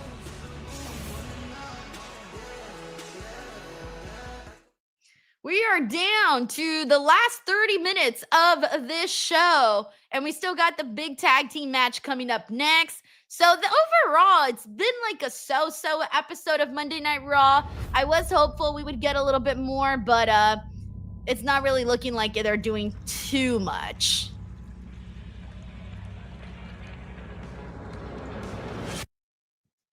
Is that part of the that little video you guys just saw? Is that part of the tease? Hall of Famer Nikki Bella and the Women's World With the gloves Champion, and the beer Stephanie that they just Vaquer. poured right now? Was that part of it? Like a tease? Ladies, you've developed And we got a Nikki and friendship behind Stephanie the doing a scenes promo. recently, and it's already been put to the All right, test let's see if for we get some heel competition. vibes from Nikki Stephanie, I'll again. start with you. Last week after your match, you get jumped by Raquel Rodriguez and Roxanne Perez. Nikki, earlier on tonight, during your match with Roxanne, you still have to deal with Raquel. Fortunately, you've had each other's backs, but how do you plan to handle the threat of the Judgment Day going forward? You know what? Great question, Byron. As we all saw, what they did to Stephanie last week wasn't okay. What they did to me tonight isn't okay. And I think we all can agree that those two, Roxanne and Raquel, need their asses kicked. Yeah. I wonder if they're adding this match for like... Estamos hartas de esas tramposas. Raquel, Roxanne, next week, we Oh, will for be Raw. ready and waiting for you in the ring. Okay, they're going to do a tag Wow, match. I guess we got some breaking That'll news be here. The interesting to challenge see is being Nikki laid and out Stephanie officially from teaming up Stephanie together. Vaquer and Nikki Bella to both Roxanne Perez and Raquel Rodriguez. I'm sure they're probably going to get wind of this challenge pretty quickly, so it'll be interesting to see what they have to say about that. And of course, we all know how things work around here. For things to officially be made official, we got to hear from Raw General Manager Adam Pearce. But that's next week. And we have a pretty big main event match to come shortly. Damn, this is the most words they've given Byron Saxton like ever as an interviewer. The women's tag team titles will be on the line. We know the challengers in one corner. Whether they can coexist is another question. But Bayley and Lyra Valkyria will challenge Charlotte Flair and Alexa Bliss. Again, the women's tag team titles are on the line in just a few moments here in Anaheim. Are we going to see new tag team champions? I feel like somebody told Byron Saxton, kill time, keep going, keep talking, keep going. Who will be calling all the action in our main event. Because usually he doesn't get to say all that stuff. Usually it's like, look, he's so proud. He's like, I did it! Woo! I did it! Woo! I feel like usually he like gets in there, asks a question, da-da-da-da-da. That's it. This is like literally the most they've ever had him say in that role. I mean, besides when he was doing commentary, of course, but like I'm talking like as an interviewer. Yeah, I feel like they were like, hey, bro, kill more time. Maybe Nikki and Stephanie didn't say enough, and they needed like more to be said. That was funny. Jonathan says Byron Saxton promo. What this mega card looks like. Well, we have a vacated World Heavyweight Championship, but all is going to get made right in our universe very soon. This Saturday, as main event, Jey Uso takes on CM Punk, the winner to be crowned World Heavyweight Champion at Saturday night's main event. All right, event. who's excited for Saturday night's main event? How far are you willing to go? The IC title's a triple threat. I never liked the way that Saturday night's main event is formatted. It always just feels so brief. It feels different from like when you're watching SmackDown and Raw, even though it's the same time. It just feels like we get a lot less. So usually I'm not like the biggest fan of Saturday night's main event, but I still tune in, I still watch, but it's not, it just feels like we're getting big matches, but they don't ever have enough time to actually give us something really good. That's been my biggest pushback when it comes to Saturday night's main event. We got Mike Santini here, says 50-50, always on Saturday night's main event. All right. Oh, yeah, our new tag team champions, AJ Lee. I know, I get it. But as of right now, we are the tag team champions of the world. Damn right you are. So, whatever worthy opponents that you have for us, bring them up, man.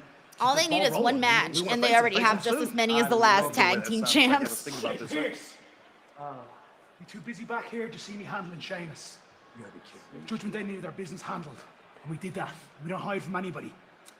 So now that we're done jumping through hoops for you, Adam, we would like our tag team rematch. Please. You both have a lot of nerve. You don't think I just saw you cheat to beat Sheamus? Now you're back here. Pierce. Are you serious right now? Listen to me. Not a bad idea. I did say deserving opponents, which you guys are not. Oh, but let's keep it hot. What do you think, Dragon? Hot. Hey, me encanta. And if you want to keep this hot, aquí me tienes. Soy el calor. I am the heat. I am the fire. And next week, vamos a demostrarles. Let's show them that together we are unstoppable. Okay, let me understand this. You guys want a rematch with them next week? Bro, I swear, if Finn Balor and JD McDonough take their titles back, I'm going to be so mad. I'm going to be so mad. They better not even think about it. See you. Guess so. Don't cry. It's gonna be the shortest reign of your career, AJ. And the only one of yours. And the only one of yours for Dragon Lee. All right, we got Dan Let's Go. What's up, Dan? He says, I feel Saturday is like a PLE since it's only on Peacock. Is it only on Peacock this time? Because if it is, then that makes it feel so much better. I guess we'll see. I'm paying more attention when they promote it, because I always forget how I watch Saturday night's main event. So thank you for asking. I think I'm for saying that, because I think last time when I came onto the watch along, I was like to ask in the chat, I'm like, wait, where do I watch? I forgot where I watch on Netflix and I watch on Peacock. Oh, what? It's just like with all of these changes that we've been seeing in WWE and AEW, with all of the shows being someplace different all the time, sometimes like you just like pause for a second and you're like, wait, What platform am I watching on today? That's how I feel sometimes. Thank you, Dan. Oh, shit. I forgot to send the link to Santi. Oh, crap. Let me send that to him right now. Usually I send it to him like way in advance. Completely forgot. All right. Cool. Sent that over now. All good. All right. Let me go through some more comments here and see what everyone's saying. Well, they've both been tag team champions here. We got Paul here who says, I feel like Drew win. He has got so many title matches. He has had a lot of title matches and it hasn't gone anywywhere for him. But I don't know, man. Especially if we already have one champion who's going to be crowned. And either Jay or CM Punk. I don't know that they'll do two in one show. Back on the same side, and if Lyra Valkyria can control the multiple sides of the Bailey. We got David Primero here who says, I heard those teasers are for WrestleMania 42. Ooh, I don't know, honestly. I really don't know. Thank you, David.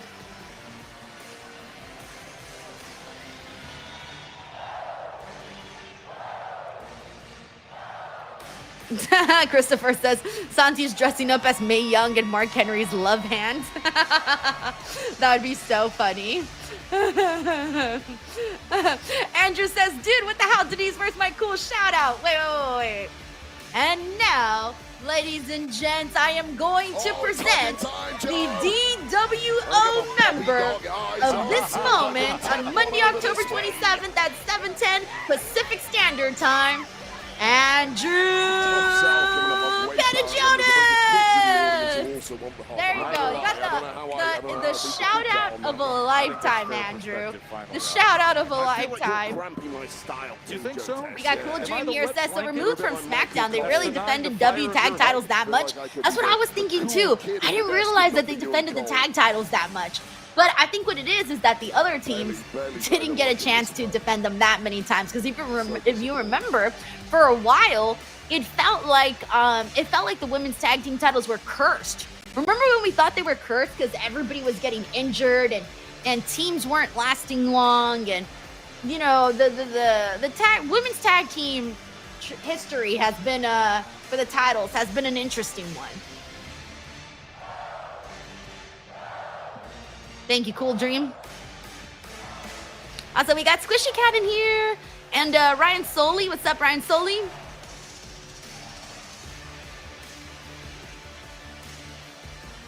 Kiwi Rob, are you new to the DWO? On the DWO, we celebrate Halloween the entire week. Monday, Tuesday, Wednesday, Thursday, Friday, every day. Thanks, Kiwi. WWE. We got David Primero here who says, Denise dress up as Timeless Tony Storm or Asuka. I've already been Timeless Tony Storm. Yeah, I've already done that one. I've done so many at this point. They're all up on social media. I posted them on Facebook and Instagram, like all the past ones. So yeah, I've already done Timeless Tony Storm. She was fun to do. That one was really fun. One of my favorites, honestly. Thank you, David. Rubes M says, Hillbilly Jim, don't go messing with a country girl. Road of Bailey and Lyra. This August at SummerSlam, Bailey had that costly interference in Lyra's last chance match against Becky Lynch. Then the recent erratic behavior of Bailey had Lyra questioning so much, but now you get this, the trust in the title shot. And Monday Night Raw is headed So next Monday it's official, Nikki and Stephanie versus Roxanne and Raquel. Will heat up. And you know what you saw that should be a stronger matchup for sure. And Nikki Bella teaming up against Raquel Rodriguez and Roxanne Perez. And the tag match hits do not stop there. Did you guys see CM Punk's drawing of Lyra Valkyria for her birthday on social media? He did like a pencil drawing of her. And then the rematch for the tag team titles is official for next week. JD McDonough, who we just saw victorious against Sheamus. He's in a rich vein. Jason Meyer, that's a really great suggestion. Scary Sherry? Yeah, that would be a really cool suggestion. It's a little too late now, but maybe for a future event, a future Halloween.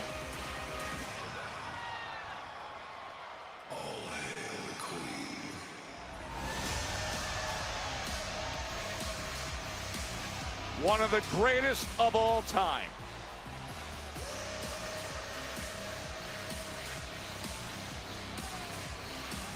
I love Charlotte's gear today. Those colors make her look like a queen. Well, I mean, she is the queen Charlotte Flair, but you know what I'm saying. Jacob Tatum here says, wait, my favorite song.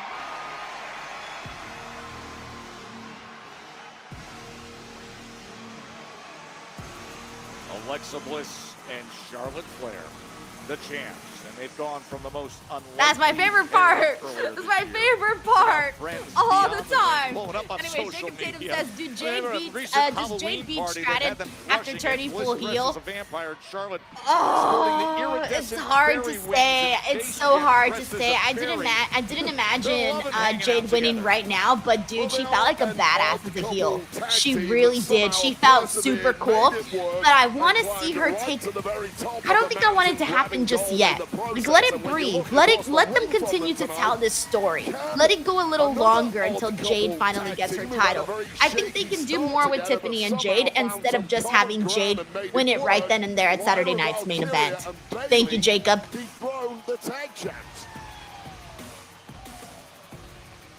We got Spike Hunter who says hopefully this match will save the show. Honestly, yeah. I have no idea what I'm going to talk about with Santi on our Raw post show. Like, no idea. I'm going to be like, yo, hey, what's up? What's up? Cool. Bye. That's going to be the post show. Unless something amazing happens. The following contest is scheduled for one fall. And is for the WWE Women's Tag Team Championship! Yeah, same thing. I agree, Jason. He says Alicia Taylor's outfit is cool. Yeah, very rock and roll. Well, she's a drummer, so it makes sense that she's got that like rock and roll vibe going. Frank says, damn it, Denise, I'm a sucker for a woman in overalls, but the beard is killing me. LMFAO. Oh, Latinas match next week will bring the tanks. Team Bliss, Flair. Yeah, I don't know. I have a feeling that we could see a title change, especially with this also being the main event. I can sense there being new tag team champions here, Frank. Also, yes, I hope you like the beard. Get the tank for the beard. Get the tank for the beard. Thank you, Miss Raider Loco. Marcos Munoz says, WWE is that bad. It's just not really anything too crazy that happened on the show. You know what I'm saying? In this current reign for Bliss and Flair, gold is on the line. Fredo says, hard 5 on this episode. Talk about if any of this sets up War Games.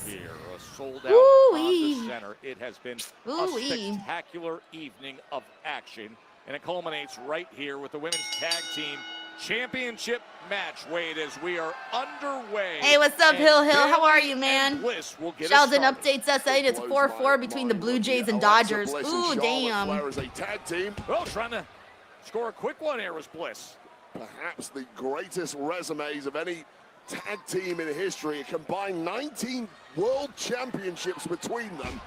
That's something when you think about it. And you just know if they can click as they have done over the past couple of months, they may well be. All right, so I guess right now if I had like a percentage to give on like title change, I'm going to say like 70-30. 70% chance, yes, title change. And as we've called them so many I don't know, times, that's a little high. Even I think I'm on crack right now, but we'll see. Growing with their friendship and their admiration. Hey, what's up, Jacob? That's Denise I need a shout out too. I swear I shouted you out earlier. I thought I did, Jacob. Family and developing this twisted Queens mindset. You always talk about what it takes in tag team action, the chemistry. They've got it. They have got it, and it looked like. Also, shout out to Leaner Castillo, who also just joined the stream. What's up, Leaner? It absurdly clicked, and they haven't looked back. And the same seems to be true over the. We got Eric Diaz who says he's predicting like a 50-50 title change. Acid test for this newer duo. Jason Meyer says, they can I'm match the level of 70-30. Charlotte No, Flair and that pretty Alexa much gave away Bliss. the ending with the backstage promo with the Kabuki for Warriors. gold and You a were lot talking left about to give that it last time, weren't we? Bayley How sometimes they try to throw you off with the backstage promos. Who was I last talking about that with? It happened in a match that I saw the other day, and we were talking about it, but I just don't remember which one it was. I think it was like Rusev and Dominic. I think it was Rusev and Dominic. Yeah. A little upset, of course, that Lyra Valkyria and Bayley jumped the line in their Johnny words. Teen says, I'm thinking they retained 70-30. They may well be waiting in the wings for whoever the victor may be. Sheldon says, just keep Charlotte away from the world title if she loses. Have her do the Becky thing and elevate the U.S. title. Well, I mean, if Tiffany stays champion, I don't think they're going to revisit that. I mean, I'm sorry, I'm thinking of the wrong... Oh, wait, no, they are on SmackDown. Never mind. I mean, Tiffany's still champion, so I don't think they're going to revisit that right now. But if Jade wins, then they could revisit Charlotte and Jade. I mean, make Charlotte and Jade happen, excuse me. Flair dominating the early goings here, controlling the pace of the match against the less experienced. Leo Poroy says, wait, I get the feeling that anytime Denise says, I don't know what I'm going to talk about with Santi, we get a turn or a big return or something crazy at the end. Right to the midsection. Now it's because they hear me. They're like, oh shit, Denise got nothing to talk about. We got to do something. JK. I wish I had that kind of power. Definitely do not. Not this Lyra Valkyria. Oh, and the drop kick through the ropes for Lyra Valkyria. And she says, yeah, we want the titles.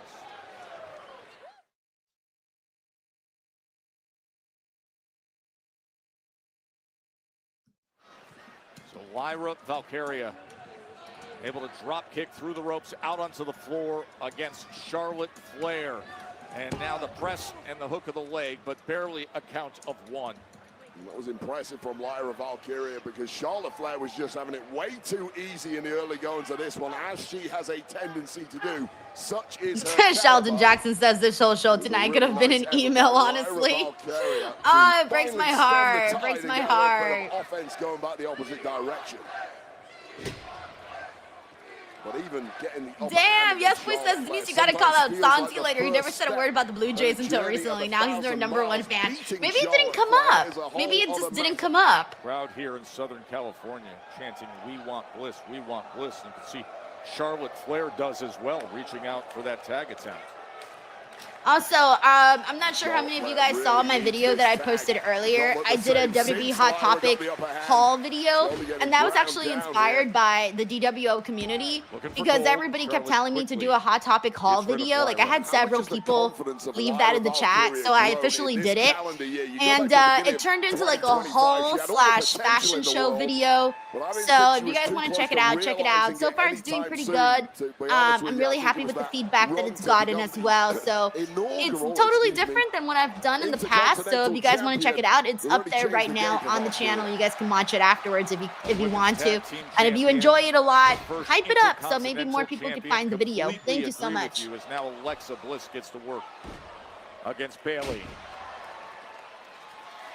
I think Lyra's on that short. Oh, thank you, Jason. He already saw it. He says it was a good video. Oh, Omar saw it too. Says it was a really fun video. Don saw it too. Says you're the Hot Topic Queen, so it's only right. Love the video. Thank you so much. Jermaine says LMAO Denise is committed to the outfits every year. I love this. It's brought up my mood big time. Woo! Thank you so much. There's one that I'm doing that I'm a little nervous about, because it's like very, very plain, but a rocket ride. I think it could be really funny. I just don't know what it's gonna look like once it's on. Like, I have the vision in my head, but I don't know. I always have the vision in my head of what I think a costume's gonna look like, but you obviously don't know until it's on. So I do have one that I'm kind of nervous about, but hopefully it turns out good. They are battling. Hoping it doesn't look like ass. The unique relationship that has been developed. Oh, thank you so much, Sir Wed Jesus. I love that video. Fashion show was top notch. Yes. Quick to accept the challenges. Now Bliss is being stretched out. All right. Oh my God. Alexa Bliss is so tiny. So it looks really good. Oh, I love it. She's even doing it better than when she normally does it to Io Sky, because Io Sky is my favorite person to wrestle Lyra Valkyria. And I love them. But Alexa in that position is just like very interesting because she's so tiny. Against the challengers trying to fight Ryan Sully says, love the video of Denise not you setting the alarm, you shoplifter. Dude, I know.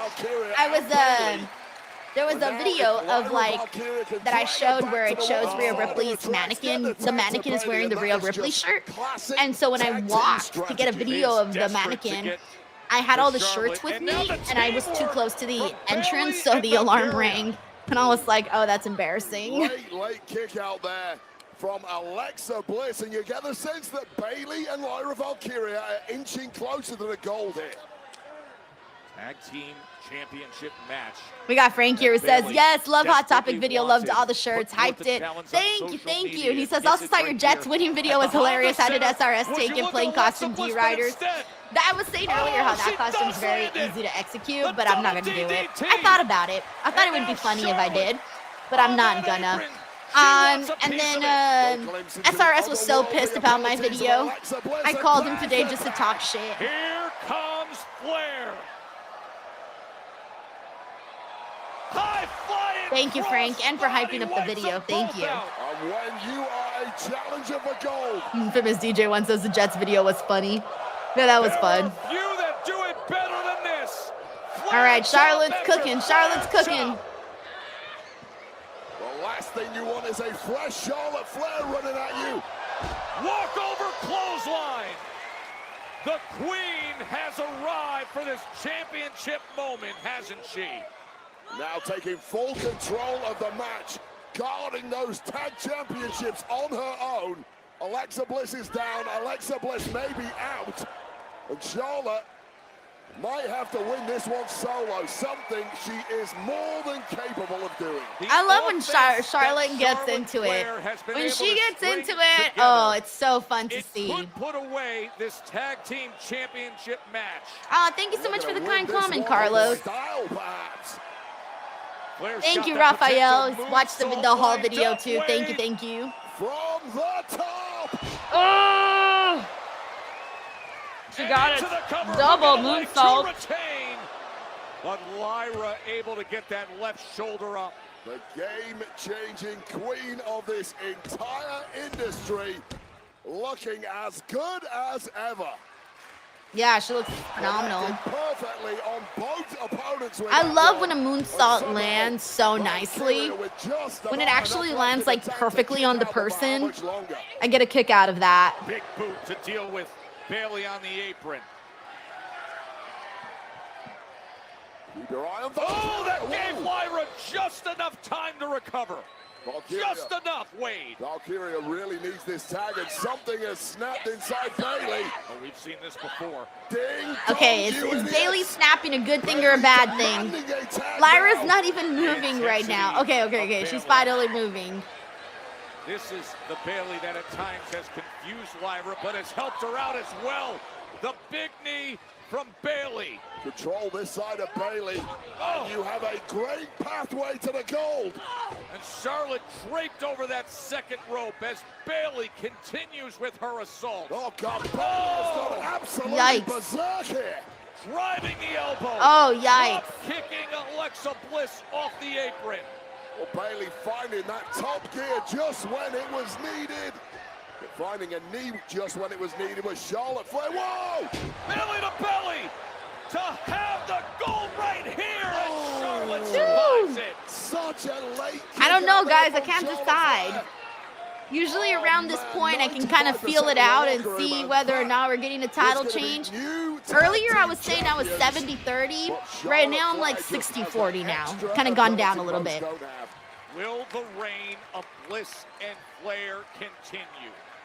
Or will Bayley and Valkyria grab those championships? So Bliss has tagged herself in. And Bayley did not see it, I don't think, but taking a shot for good measure. Bayley, I think, thinks Charlotte Flair is still legal here. No doubt about it, as Charlotte kicks free for a moment. And now, Look, oh, All right, there she goes. That was a pretty brutal leg drop. Connects on Charlotte Flair. But of course, it's not Charlotte who's losing. Oh no, Alexa got her. It's over right here. Oh yeah, unless Charlotte breaks it up, it's over, man. Oh, I mean, yeah, Bailey. Yeah, Bailey. Sorry, I don't know why I said Charlotte. I meant Bailey. Timing from the veteran Bailey, just when it was most needed. Incredible drama here in our championship main event. Now with a boot to the temple. All right, now I'm back to 70-30. I'm back to 70-30 at the moment. We got Marshman who predicts that the Kabuki Warriors come out and cause a DQ. Well, I mean, it's in their favor for them to retain so that when they do face them, that it's for the titles. Able to get to her feet. And catching the cross-body attempt. Lyra Valkyria, look at the dynamic. Okay. Oh shit, her hair got tangled in Alexa's shirt. Oh no.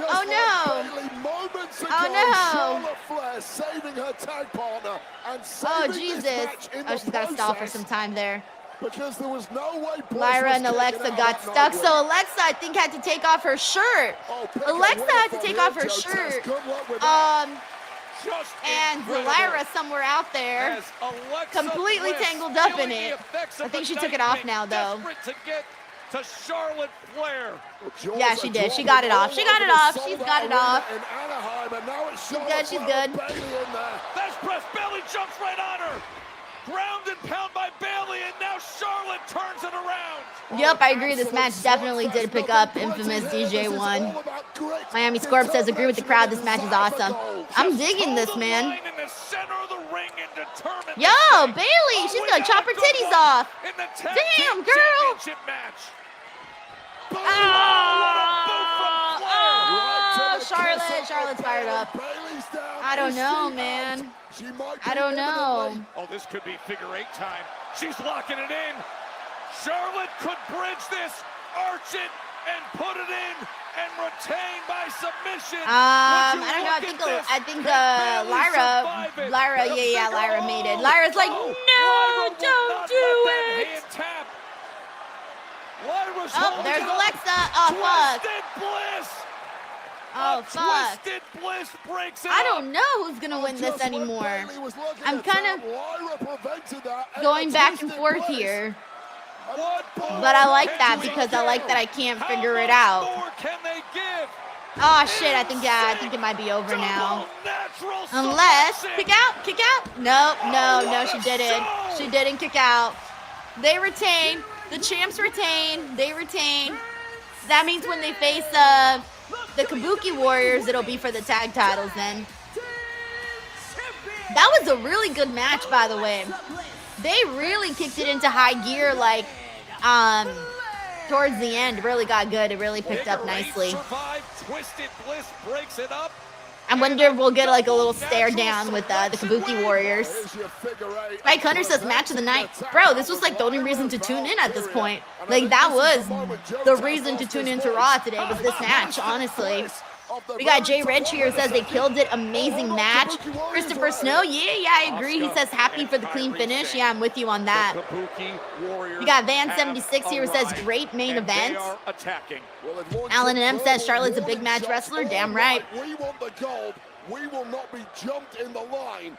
And they're sending a loud and clear Thank you so much. Frankie says, put some respect on my team. Bliss Fair. So good. Yeah, I agree, man. They killed it. Oh wait, shit, I just realized Asuka and Kairi are out there. I was wondering if they were going to go out there. I didn't even see them go out there right now. Couple of months, and Bailey now looking at defend Lyra. Bailey stands opposite Asuka and Kairi Sane. Well, Asuka and Kairi Sane attacked everybody. And second thoughts about attacking Bailey for some reason. They pulled off against Bailey. We got McTaro here says the women are money. Match of the night, I have to say. Yeah, honestly, I can't really think of anything that was as big of a highlight as this match was. Like, this was the bones of the show. This was the meat This was the meat of the show. There you go, not the bones, the meat. Salt Lake City, one of the very best cards of the year. Thank you, Set to Mictaru. come your way, the World Heavyweight Championship on Saturday night's main event. Fredo CM says the Punk, beard is sending Jey me. Uso. The beard lasted, by the way, all of Monday Night Raw. Now it just needs to make it through the post show, guys. I can do this. I got this. Okay. If I could make it through the, if I could make it through the whatchamacallit, if I could make it through the entire watch along with the beard on, I can do it all the way to the end of the show. Although the beard, oh my God, I just realized it's falling. Well, it's my fucking ears.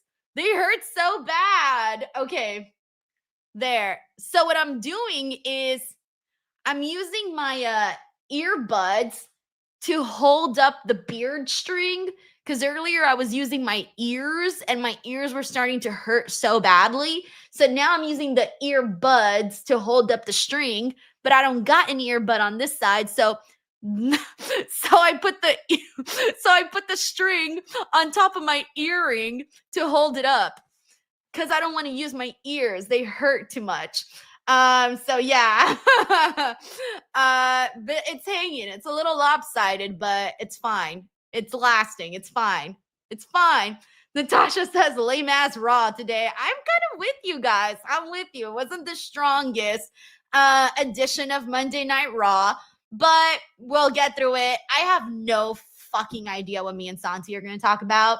So we're probably going to rely on the chat. Also, thank you so much over on for everybody on Twitch who's coming in here and showing some love. Shout out to Visionary, Genius Enigma. We got Sports and Things 1. We got Way FMGS. We got Pirate King 39. We got Make Yourself Famous. Thank you guys so much for the raid. Much appreciated for the love. All right, so before Santi gets in here, you guys know the drill. It is time, baby. It is time. Blue Chew, promo code Denise. Are you having technical difficulties in bed? Are you tired of being counted out, tapping out, or simply jobbing out? Get out of developmental and get drafted to the best sex you ever had with today's podcast sponsor, Blue Chew. Blue Chew is the original brand offering chewable tablets. These erection-enhancing tablets help men achieve stronger, harder, and longer-lasting erections for sexual activities. And Blue Chew is putting its money where its mouth is and offering you a month free. The process is simple. Sign up at BlueChew.com, consult with one of their licensed medical providers, and once you're approved, you'll receive your prescription within days. Blue Chew tablets are made in the USA and prepared and shipped directly to your door. You can take them anytime, day or night, so you can plan ahead or be ready whenever an opportunity arises. The best part, it's all done online. That means no visits to the doctor's office, no awkward conversations, and no waiting in line at the pharmacy. Remember, hard times breed better men. So make life easier by getting harder and discover your options at BlueChew.com. And we've got a special deal for our listeners. Try your first month of Blue Chew free when you use the promo code Denise. Just pay $5 shipping. That's promo code Denise. Visit BlueChew.com for more details and important safety information. And we thank Blue Chew for sponsoring the podcast. Alrighty, I'm still waiting for Santi, so as soon as he gets in here, we'll get the stream going, by the way. Now, Santi, I told him that I was going to get dressed up for the stream, and Santi said that he was going to try to work something out. So, Santi better come into the stream in costume or else. Actually, I don't really got any or else, but doesn't matter. Usually parents just say or else and they don't really got anything that they are actually going to do. But damn, guys. All right, if I can do three and something hours with this beard on, we can do anything. All right, let me see what everyone's saying. Let me get some thoughts in here. Brandon Payne says, I'm just gonna pick on you the entire time with that costume. I can handle it. I got thick skin. You know, I grew up Mexican, man. They roast us like the second that we're born. They're like, you grow up and they're like roasting you for whatever reason, man. I got this. I've been getting roasted since I was a baby.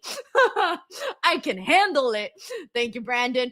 All right, let me go through some more comments, see what everyone's saying here.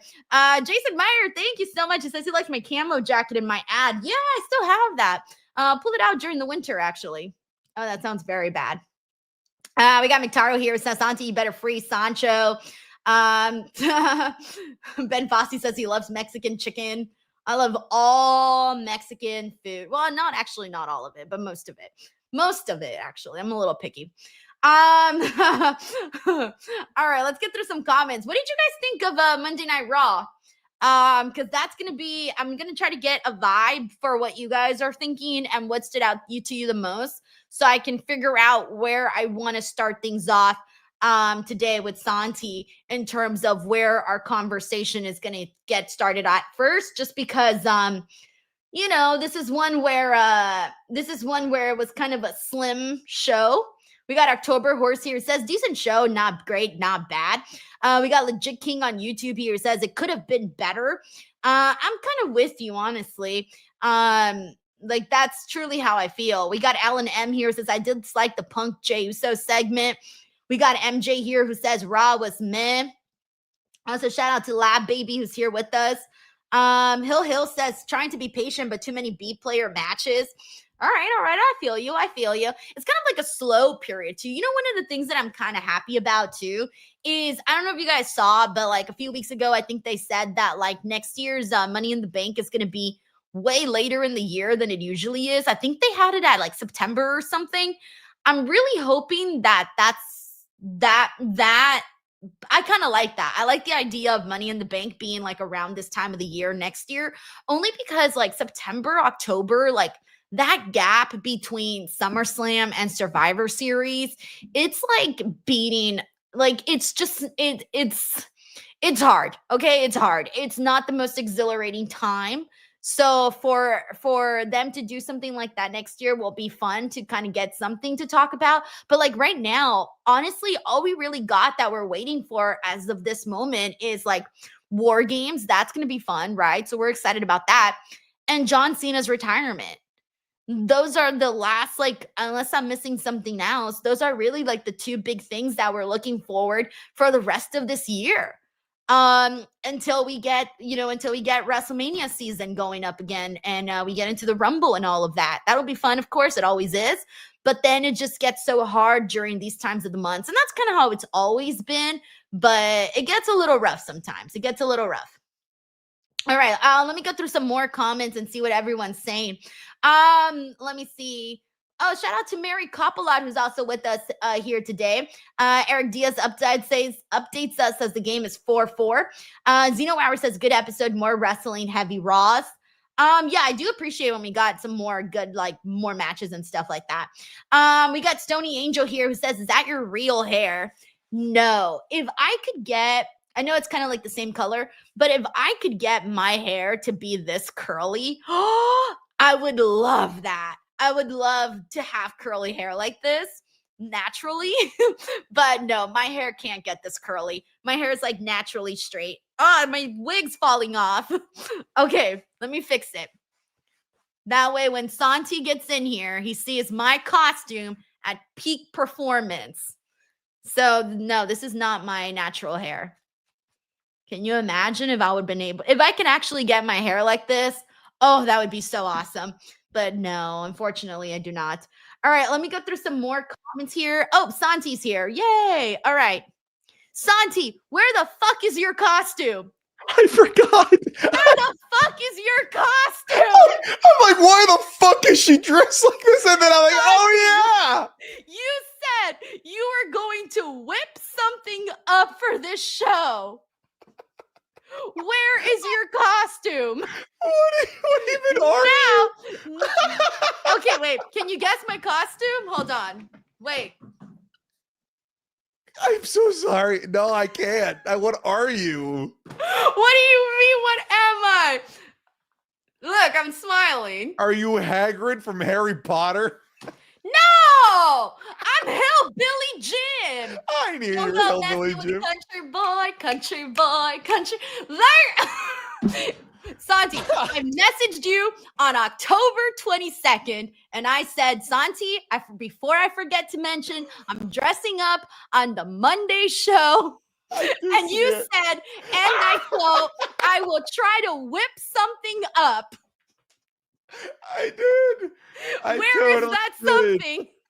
Oh, so now you're just the weirdo. Yes, now I just look stupid.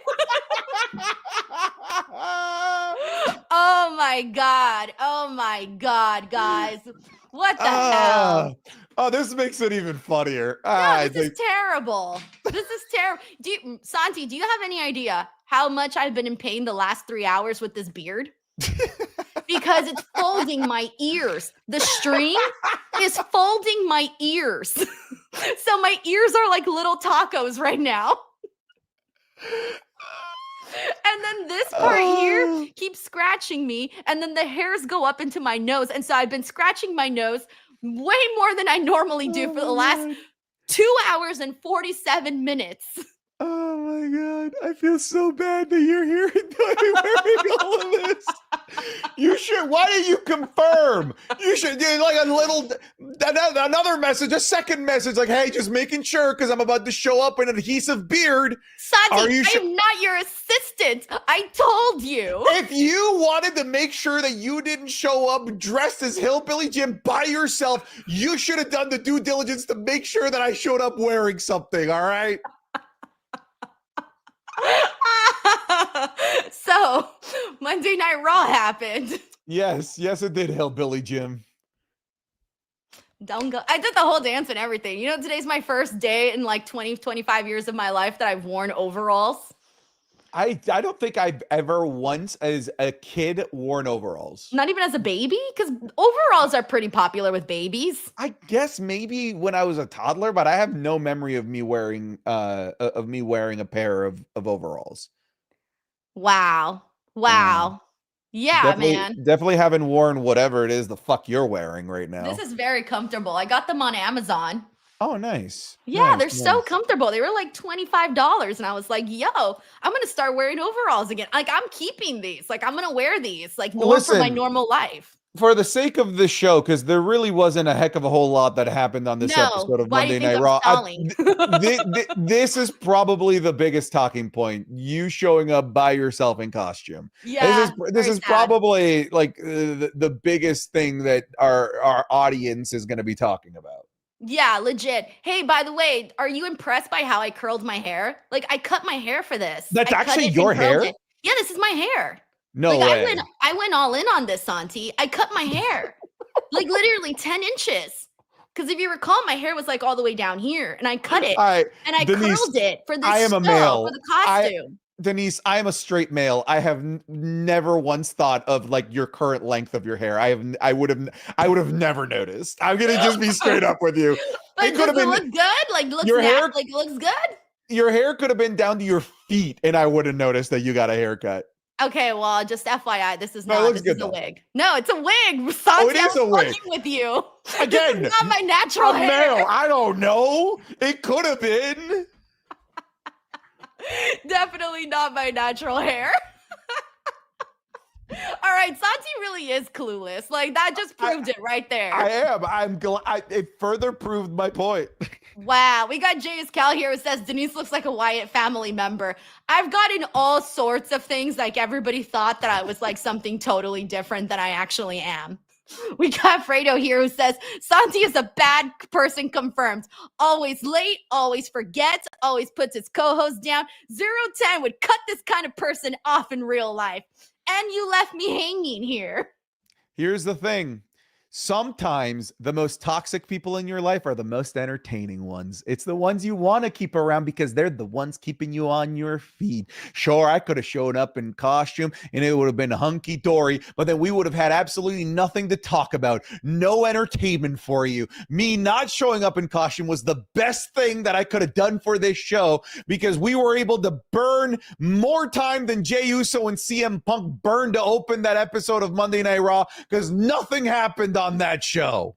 No, but hey, I do think that my beard is better than yours, though, Santi. Honestly, I mean, you know what? Your lineup is pretty fire. I won't lie. And I trimmed this part. I actually did trim this part because it was too long, so I cut it so that I could be able to talk. Oh my God, the effort that you put into this, and I put nothing. Oh my God. We got JM here says, do you see the Mania title match being Stephanie versus Rhea or the match being Stephanie versus Rhea or Steph versus Rhea versus Io? They already teased Steph versus Rhea a few times. They're keeping those two apart, similar to what they did with Rhea and Becky in 2023. All right, so let's get into the show. First of all, guys, you should know that Raw today was kind of so-so. Couple of moments, a couple of good moments, a great main event matchup. I can't wait to talk about that. But realistically, it was a so-so show. But Santi, though, I've been seeing now for like the longest time, people have been trying to guess, what the WrestleMania 42 match is going to be, the main event matches. And when it comes to the women, it feels like there are so many different options. But of course, the creme de la creme, I do think is going to be Stephanie versus Rhea. I think that's the one people are really hoping for. However, we know that just because you're really hoping for a match doesn't mean it's going to happen, because how long have we been waiting for to see Bianca Belair and Rhea Ripley? Remember when we thought we were going to see that at WrestleMania like a zillion times and it didn't happen? One-on-one at least. But what do you think about the possibility of this? Or is there another match that you think can like end up trumping that? I do think that there's a match that could trump it, because I guess trumpet is not the exact word, because that implies that it's a bigger, better match. I don't think that this is the bigger, better match, but I do think it, because of the dynamic of heel and babyface, and Stephanie's current feud that's currently going on, I think it's possible that we could be looking at Stephanie versus Liv Morgan when Liv Morgan returns. I could very well see Liv Morgan returning, winning the Royal Rumble, and we get set up for Liv Morgan versus Stephanie Vaca at WrestleMania, which is a match that I would love to see, right? A brand new match between two names that have yet to cross paths against one another. Sure, I'd be down for that too. That's a name that I didn't see you throw out there, JM, with your super chat. I think Liv Morgan has a very strong likelihood of being in that main event conversation for the women. Yeah, I mean, also, like, I really want to see, like, when Liv Morgan comes back, I want her to finish what she had going with Roxanne Perez. I want to see her feud with AJ Lee whenever she comes back. I don't even know what's going on with that. I think she just has, like, a lot of outside projects. But I like where we're at, though, right now. Because even for an example, like, Io Sky has done such great work. People are saying she's, like, the wrestler of 2025 for WWE. Like, that's huge. And you got to reward that. Like, she's got to be up there. She can be in that WrestleMania main event match. People are still talking about the possibility of Jade and Bianca. Like, there are so many different possibilities of matches that they can do with the women. But I guess we'll kind of start there, though, because you did mention Stephanie and Nikki Bella. So we saw Nikki Bella versus Roxanne Perez. Unfortunately, the match wasn't the best. It wasn't the cleanest match, but they made an effort. They gave it a lot of time, and they did what they possibly could to try to make the most out of it. What did you think of the matchup? And I think last week we were talking about kind of feeling like Nikki might turn on Stephanie. Are you still feeling that way, especially since they're going to be teaming next week? Yeah, I mean, that to me is the only thing that's interesting out of this partnership, the potential of that turn. Right now, the most interesting thing out of this to me was the face-off between Raquel and Stephanie, kind of signaling towards that maybe being a world title match somewhere down the line, because I know that will be very good. But yeah, we're gonna have what I said last week, the Latina Bowl. Here it is. It's happening. The four Latinas of the WWE coming together for this tag match. Yeah, like I think, to me, if you want me to be invested in this friendship between Nikki and Stephanie, it needs to end in tragedy, as most WWE friendships tend to end. But I would genuinely be interested in seeing Nikki Bella versus Stephanie Vaca in the future. I think they have to do it, right? Like, even if it's not, we don't know what we're going to get out of it, but I just think it would be more refreshing to see something along those lines. We got JS Cal here who says, Santi, what's going to be your Halloween costume? I have are you no gonna idea. Forget it's Halloween? No, well, I mean, SmackDown is literally on the 31st. The only reason I might not wear a costume is because if there is Game 6 in Toronto for the World Series, I might be there. But I might go in costume because it's Halloween. But I don't have it. I don't have a costume right now. Yeah, we know that, Santi. Oh man. Alrighty. Well, I do want to talk about the main event though, because the main event was phenomenal. We saw Charlotte and Alexa up against freaking wow, Jesus, why am I blanking right now? What was I talking about? Charlotte and Alexa and Lyra and Bailey. Lyra and Bailey. Wow, for whatever reason, I could not remember. And I'm not talking about how much I love this match. Can't even remember. No, but legit, like they went in there, and I thought when they said that this was when Bailey told Lyra backstage, like, "Oh, this is going to be your surprise, and this is the match that is going to happen."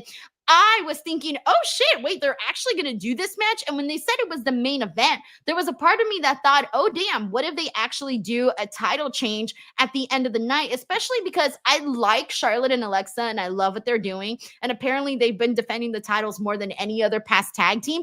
But I also feel like really nothing new has came out of the partnership yet. So I could see WWE making the call to go with Bailey and Lyra, who have this like weird dynamic of a relationship. So I thought for a second, main event, we might actually get a title change, but it didn't end up happening. But the matchup was so freaking good, like high energy. Charlotte was on it. I love the double moonsault that she did. Dude, they were on fire, man. Like there was even a moment where Lyra and Alexa accidentally got like her shirt got like tangled in Lyra, and they managed to make that look so seamless. Like it wasn't even a big deal. It was just fun. I loved the energy of the match. This was the best match of the night and kind of like the biggest highlight.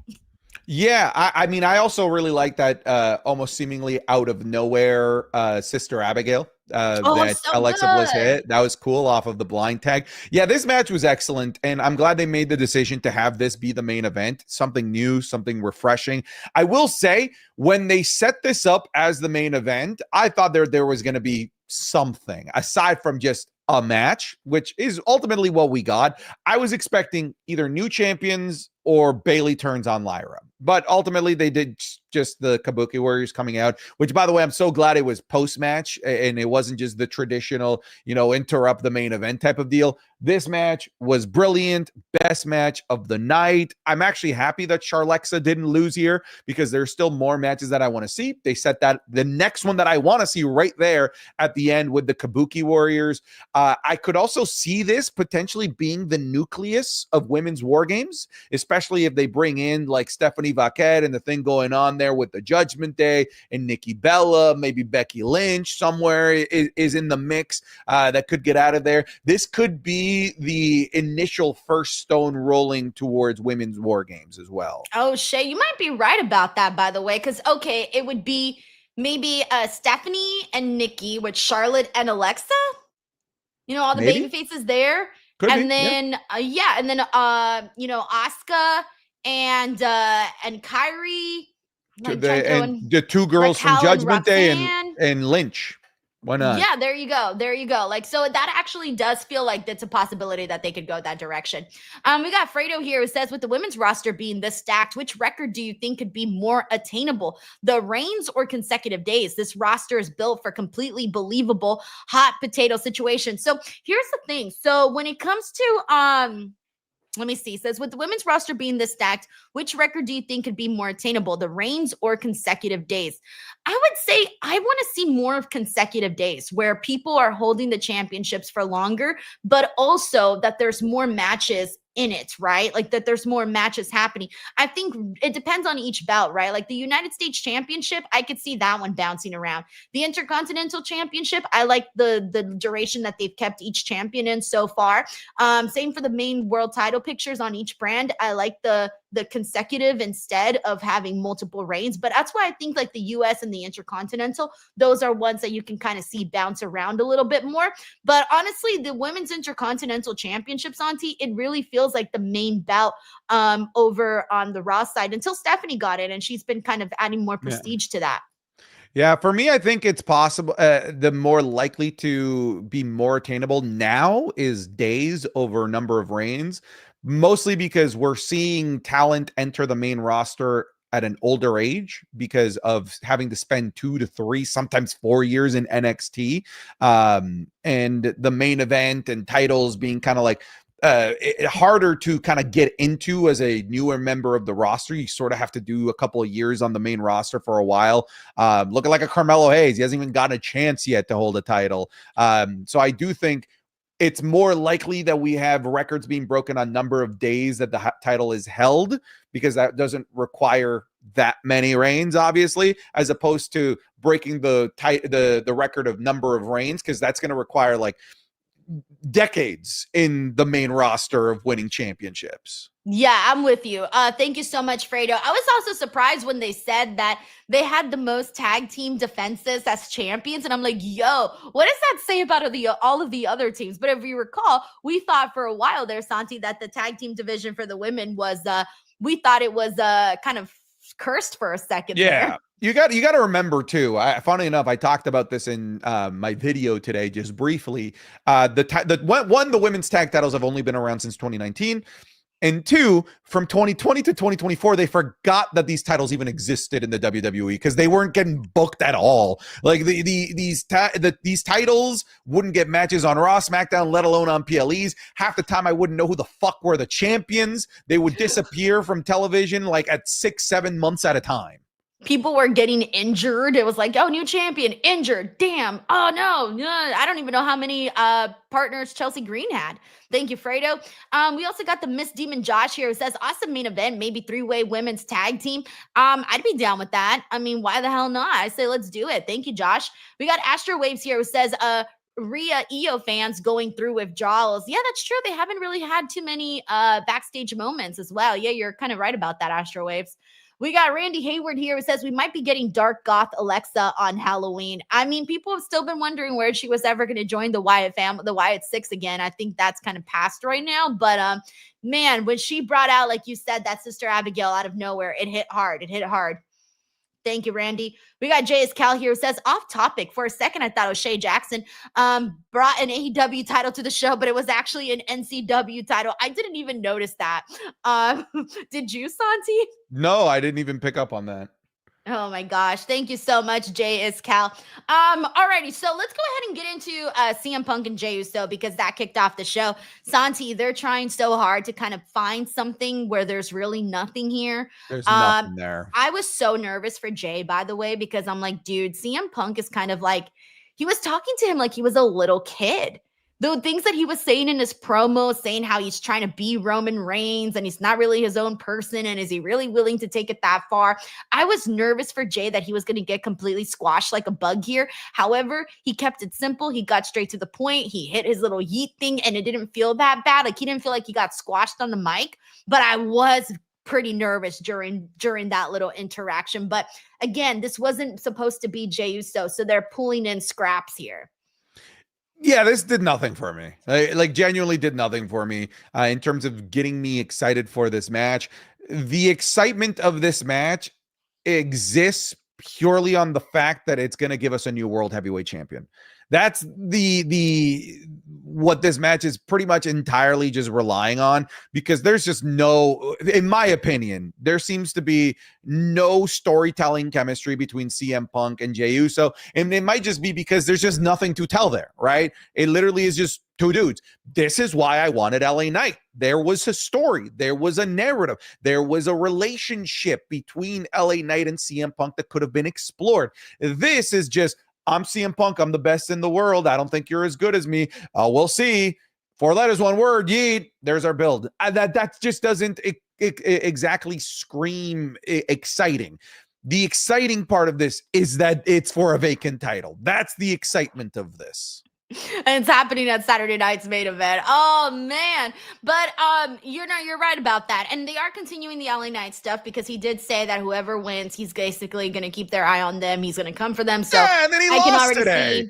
I know, but it was a good match nowhere. though. Him and Braun. I mean, he wasn't gonna defeat Braun Breaker. Like that was not gonna happen. But I mean, it was a good match. He looks good in it. There's a win there. No, it was a very good match. No, I really liked the match. But like, if you're an LA Knight fan, like, where are we going with him? Did you see he grabbed that sign that says we wanted LA Knight over Jey Uso? Oh, that was the sign he grabbed. I saw him grab the sign, but I didn't see what it said. I said to my chat, I'm like, I wouldn't be surprised if he got scolded for that backstage. Yeah, he grabbed a fan sign that said we wanted LA Knight, not Jey Uso, and showed it to the camera. Dude, I didn't even see that part. Like I saw him take the sign, but I didn't see him like actually put it in there. Well, I mean, show it to the camera. But here's the thing though. So he's still gonna come after whoever. So I'm guessing CM Punk wins, and that's his first challenger, LA Knight, and then he's gonna lose, and then that's it. And then they're gonna press on, and God knows what's next. It's suffer in a circle. You're just suffering at different stages with LA Knight. It just doesn't end. He did get some great reactions though in Anaheim, so shout out to LA Knight on that. He gets a great reaction everywhere. Like everywhere he goes, he gets a great reaction, and you would think that he gets nothing based on like the way that he gets booked, in my opinion. We got Kami Juhan here who says, I'm a little sad to say Jey Uso really bores me lately, especially with his promo segments because of his cadence and the crowd yeeting.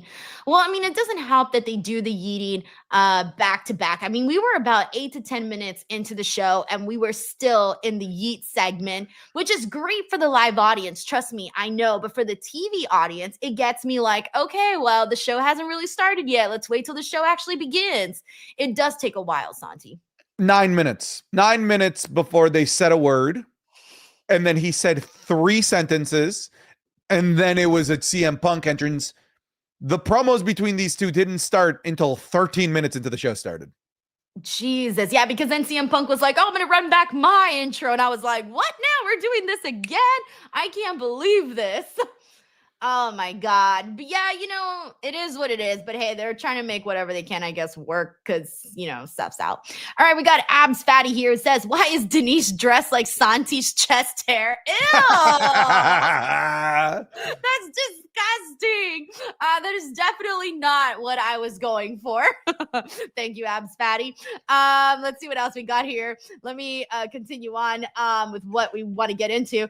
All right, Penta versus Rusev, #1 contenders match. That was also a pretty fire matchup there. I liked what they did there. Sure. But it ended in a no DQ though, because the what's their faces? The Grande Americanos guys and him, they all came out, ruined, caused a DQ. They were seen bonding backstage with Dominic Mysterio. So, and that's not the first time, obviously, but there's still a little bit more there. This could have been something even more better had we actually had a winner, but we all know this was leading to the triple threat, Penta, Rusev, and Dominic Mysterio at Saturday night's main event. So I don't hate that aspect. No, I'm glad that it ended in the end result of the triple threat, right? We wanted to get there. I just wish that they found a not so stupid way to get to that. One of the things that I said in my chat, I'm like, when the fuck has this ever worked for a heel? Ugh, #1 contender match for my title? Gonna make sure no one's the #1 contender. That way I don't have to have a match. Golly gee, I'm such a genius. And 100% of the time, it just ends with, well, that was a triple threat. Come on. He did have a plan B, though, Santi. He forgot to speak English. That's true. No hablo inglés. So he did try something else. But yeah, I mean, it is what it is. It's not really. I'm looking forward to the match. I think the matchup will be good. And at least we'll finally get Dominic defending in a more high status kind of matchup there with all of that. Jesus Christ, bro. All right, JD McDonough. I know. Oh, yeah. No, this is good. This is good. JD I'm scrolling right now because I have the outline of Raw. So I'm like, we talked about that. We talked about that. And then I'm like, oh, wait, there's something right there we haven't talked about.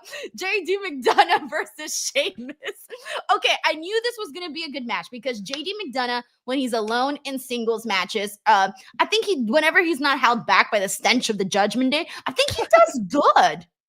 No, JD McDonough is a fantastic worker. You put him out there with literally anybody, and it's going to be an excellent match. That goes double for Sheamus as well. Great match. There just isn't much to talk about from like a story perspective, like what the implications of this match is. Maybe Finn Balor versus Sheamus is kind of like next step. We had like an interaction between them where Finn Balor hit Sheamus with the shillelagh. It was the reason why JD McDonough was able to pick up the victory. I still think we're so early on in this little mid-card feud that I don't know where to take the conversation aside from great match. I want 2 things. I'll tell you what I want. 1, I want Finn Balor to leave the Judgment Day already. Like what after Dominic is done dealing with the stuff with Penta and with Rusev, I want the Dominic Finn feud to officially commence. They've stalled way too long already. It's too much. We've been waiting for it. It hasn't happened. Just do it already. Make Finn and Dom completely, that's it. Like, have the feud go full force. Have Finn Balor break off into his own. Have Dominic Mysterio be the leader of the Judgment Day and be his version of the Judgment Day. Like, what's his version of the Judgment Day going to look like? Let it just be that. Have him do his own thing, whatever that looks like, and have Finn Balor just be Finn Balor again, just so that we can get excited about the guy and we don't have, again, the stench of the group following Finn Balor. Yeah, I do believe at the very least that we might be around the corner, maybe a WrestleMania season for Finn Balor versus Dominic Mysterio. It looks like they're because they kind of took a pause in on their tension there for a couple months, and now it seems to be back. It seems like Roxanne has eyes for Dominic Mysterio again, so they might have some plans that are going to start rolling here for the Judgment Day and Finn Balor, the return of Liv Morgan. There might be some stuff cooking, but it looks like we're still in the early stages of that. I will say maybe this results in Sheamus getting back in the IC title picture. You know, he's feuding with the Judgment Day. Right now, the Judgment Day holds the IC title, so maybe. Dude, okay, well, I would like that if they did do that. I mean, Sheamus always delivers. So, guys, I can't believe it. That's it for Monday Night Raw. We artificially extended the length of the show. This show could have been an email. We spent longer talking about Denise's costume and my lack of costume than the show. That is so sad. All right, well, it is what it is, guys. It's just that time of the year, but hopefully things start to happen and we can have more to discuss on Monday Night Raw. They announced for next week, by the way, Nikki Bella and Stephanie versus Roxanne and Raquel, and a rematch between AJ Styles and Dragon Lee versus JD McDonough and Finn Balor. They better not put the titles back on the Judgment Day. That's all I've got to say. And that is honestly it for us here today. So a nice little brief episode of Monday Night Raw. But Santi, tell the people where they can find you without your costume. You can find me costumeless over on youtube.com/Santi Zap, and anything related to Santi Zap, just Google the Santi Zap and whatever platform you want, and there's a very good chance that I'm there posting content. I'm done with this. It's over. All right, youtube.com/Denise Salcedo. You guys know where to find me @_Denise Salcedo. Thank you, everybody. Catch you guys on the next one. Bye, all. All right, later, everybody.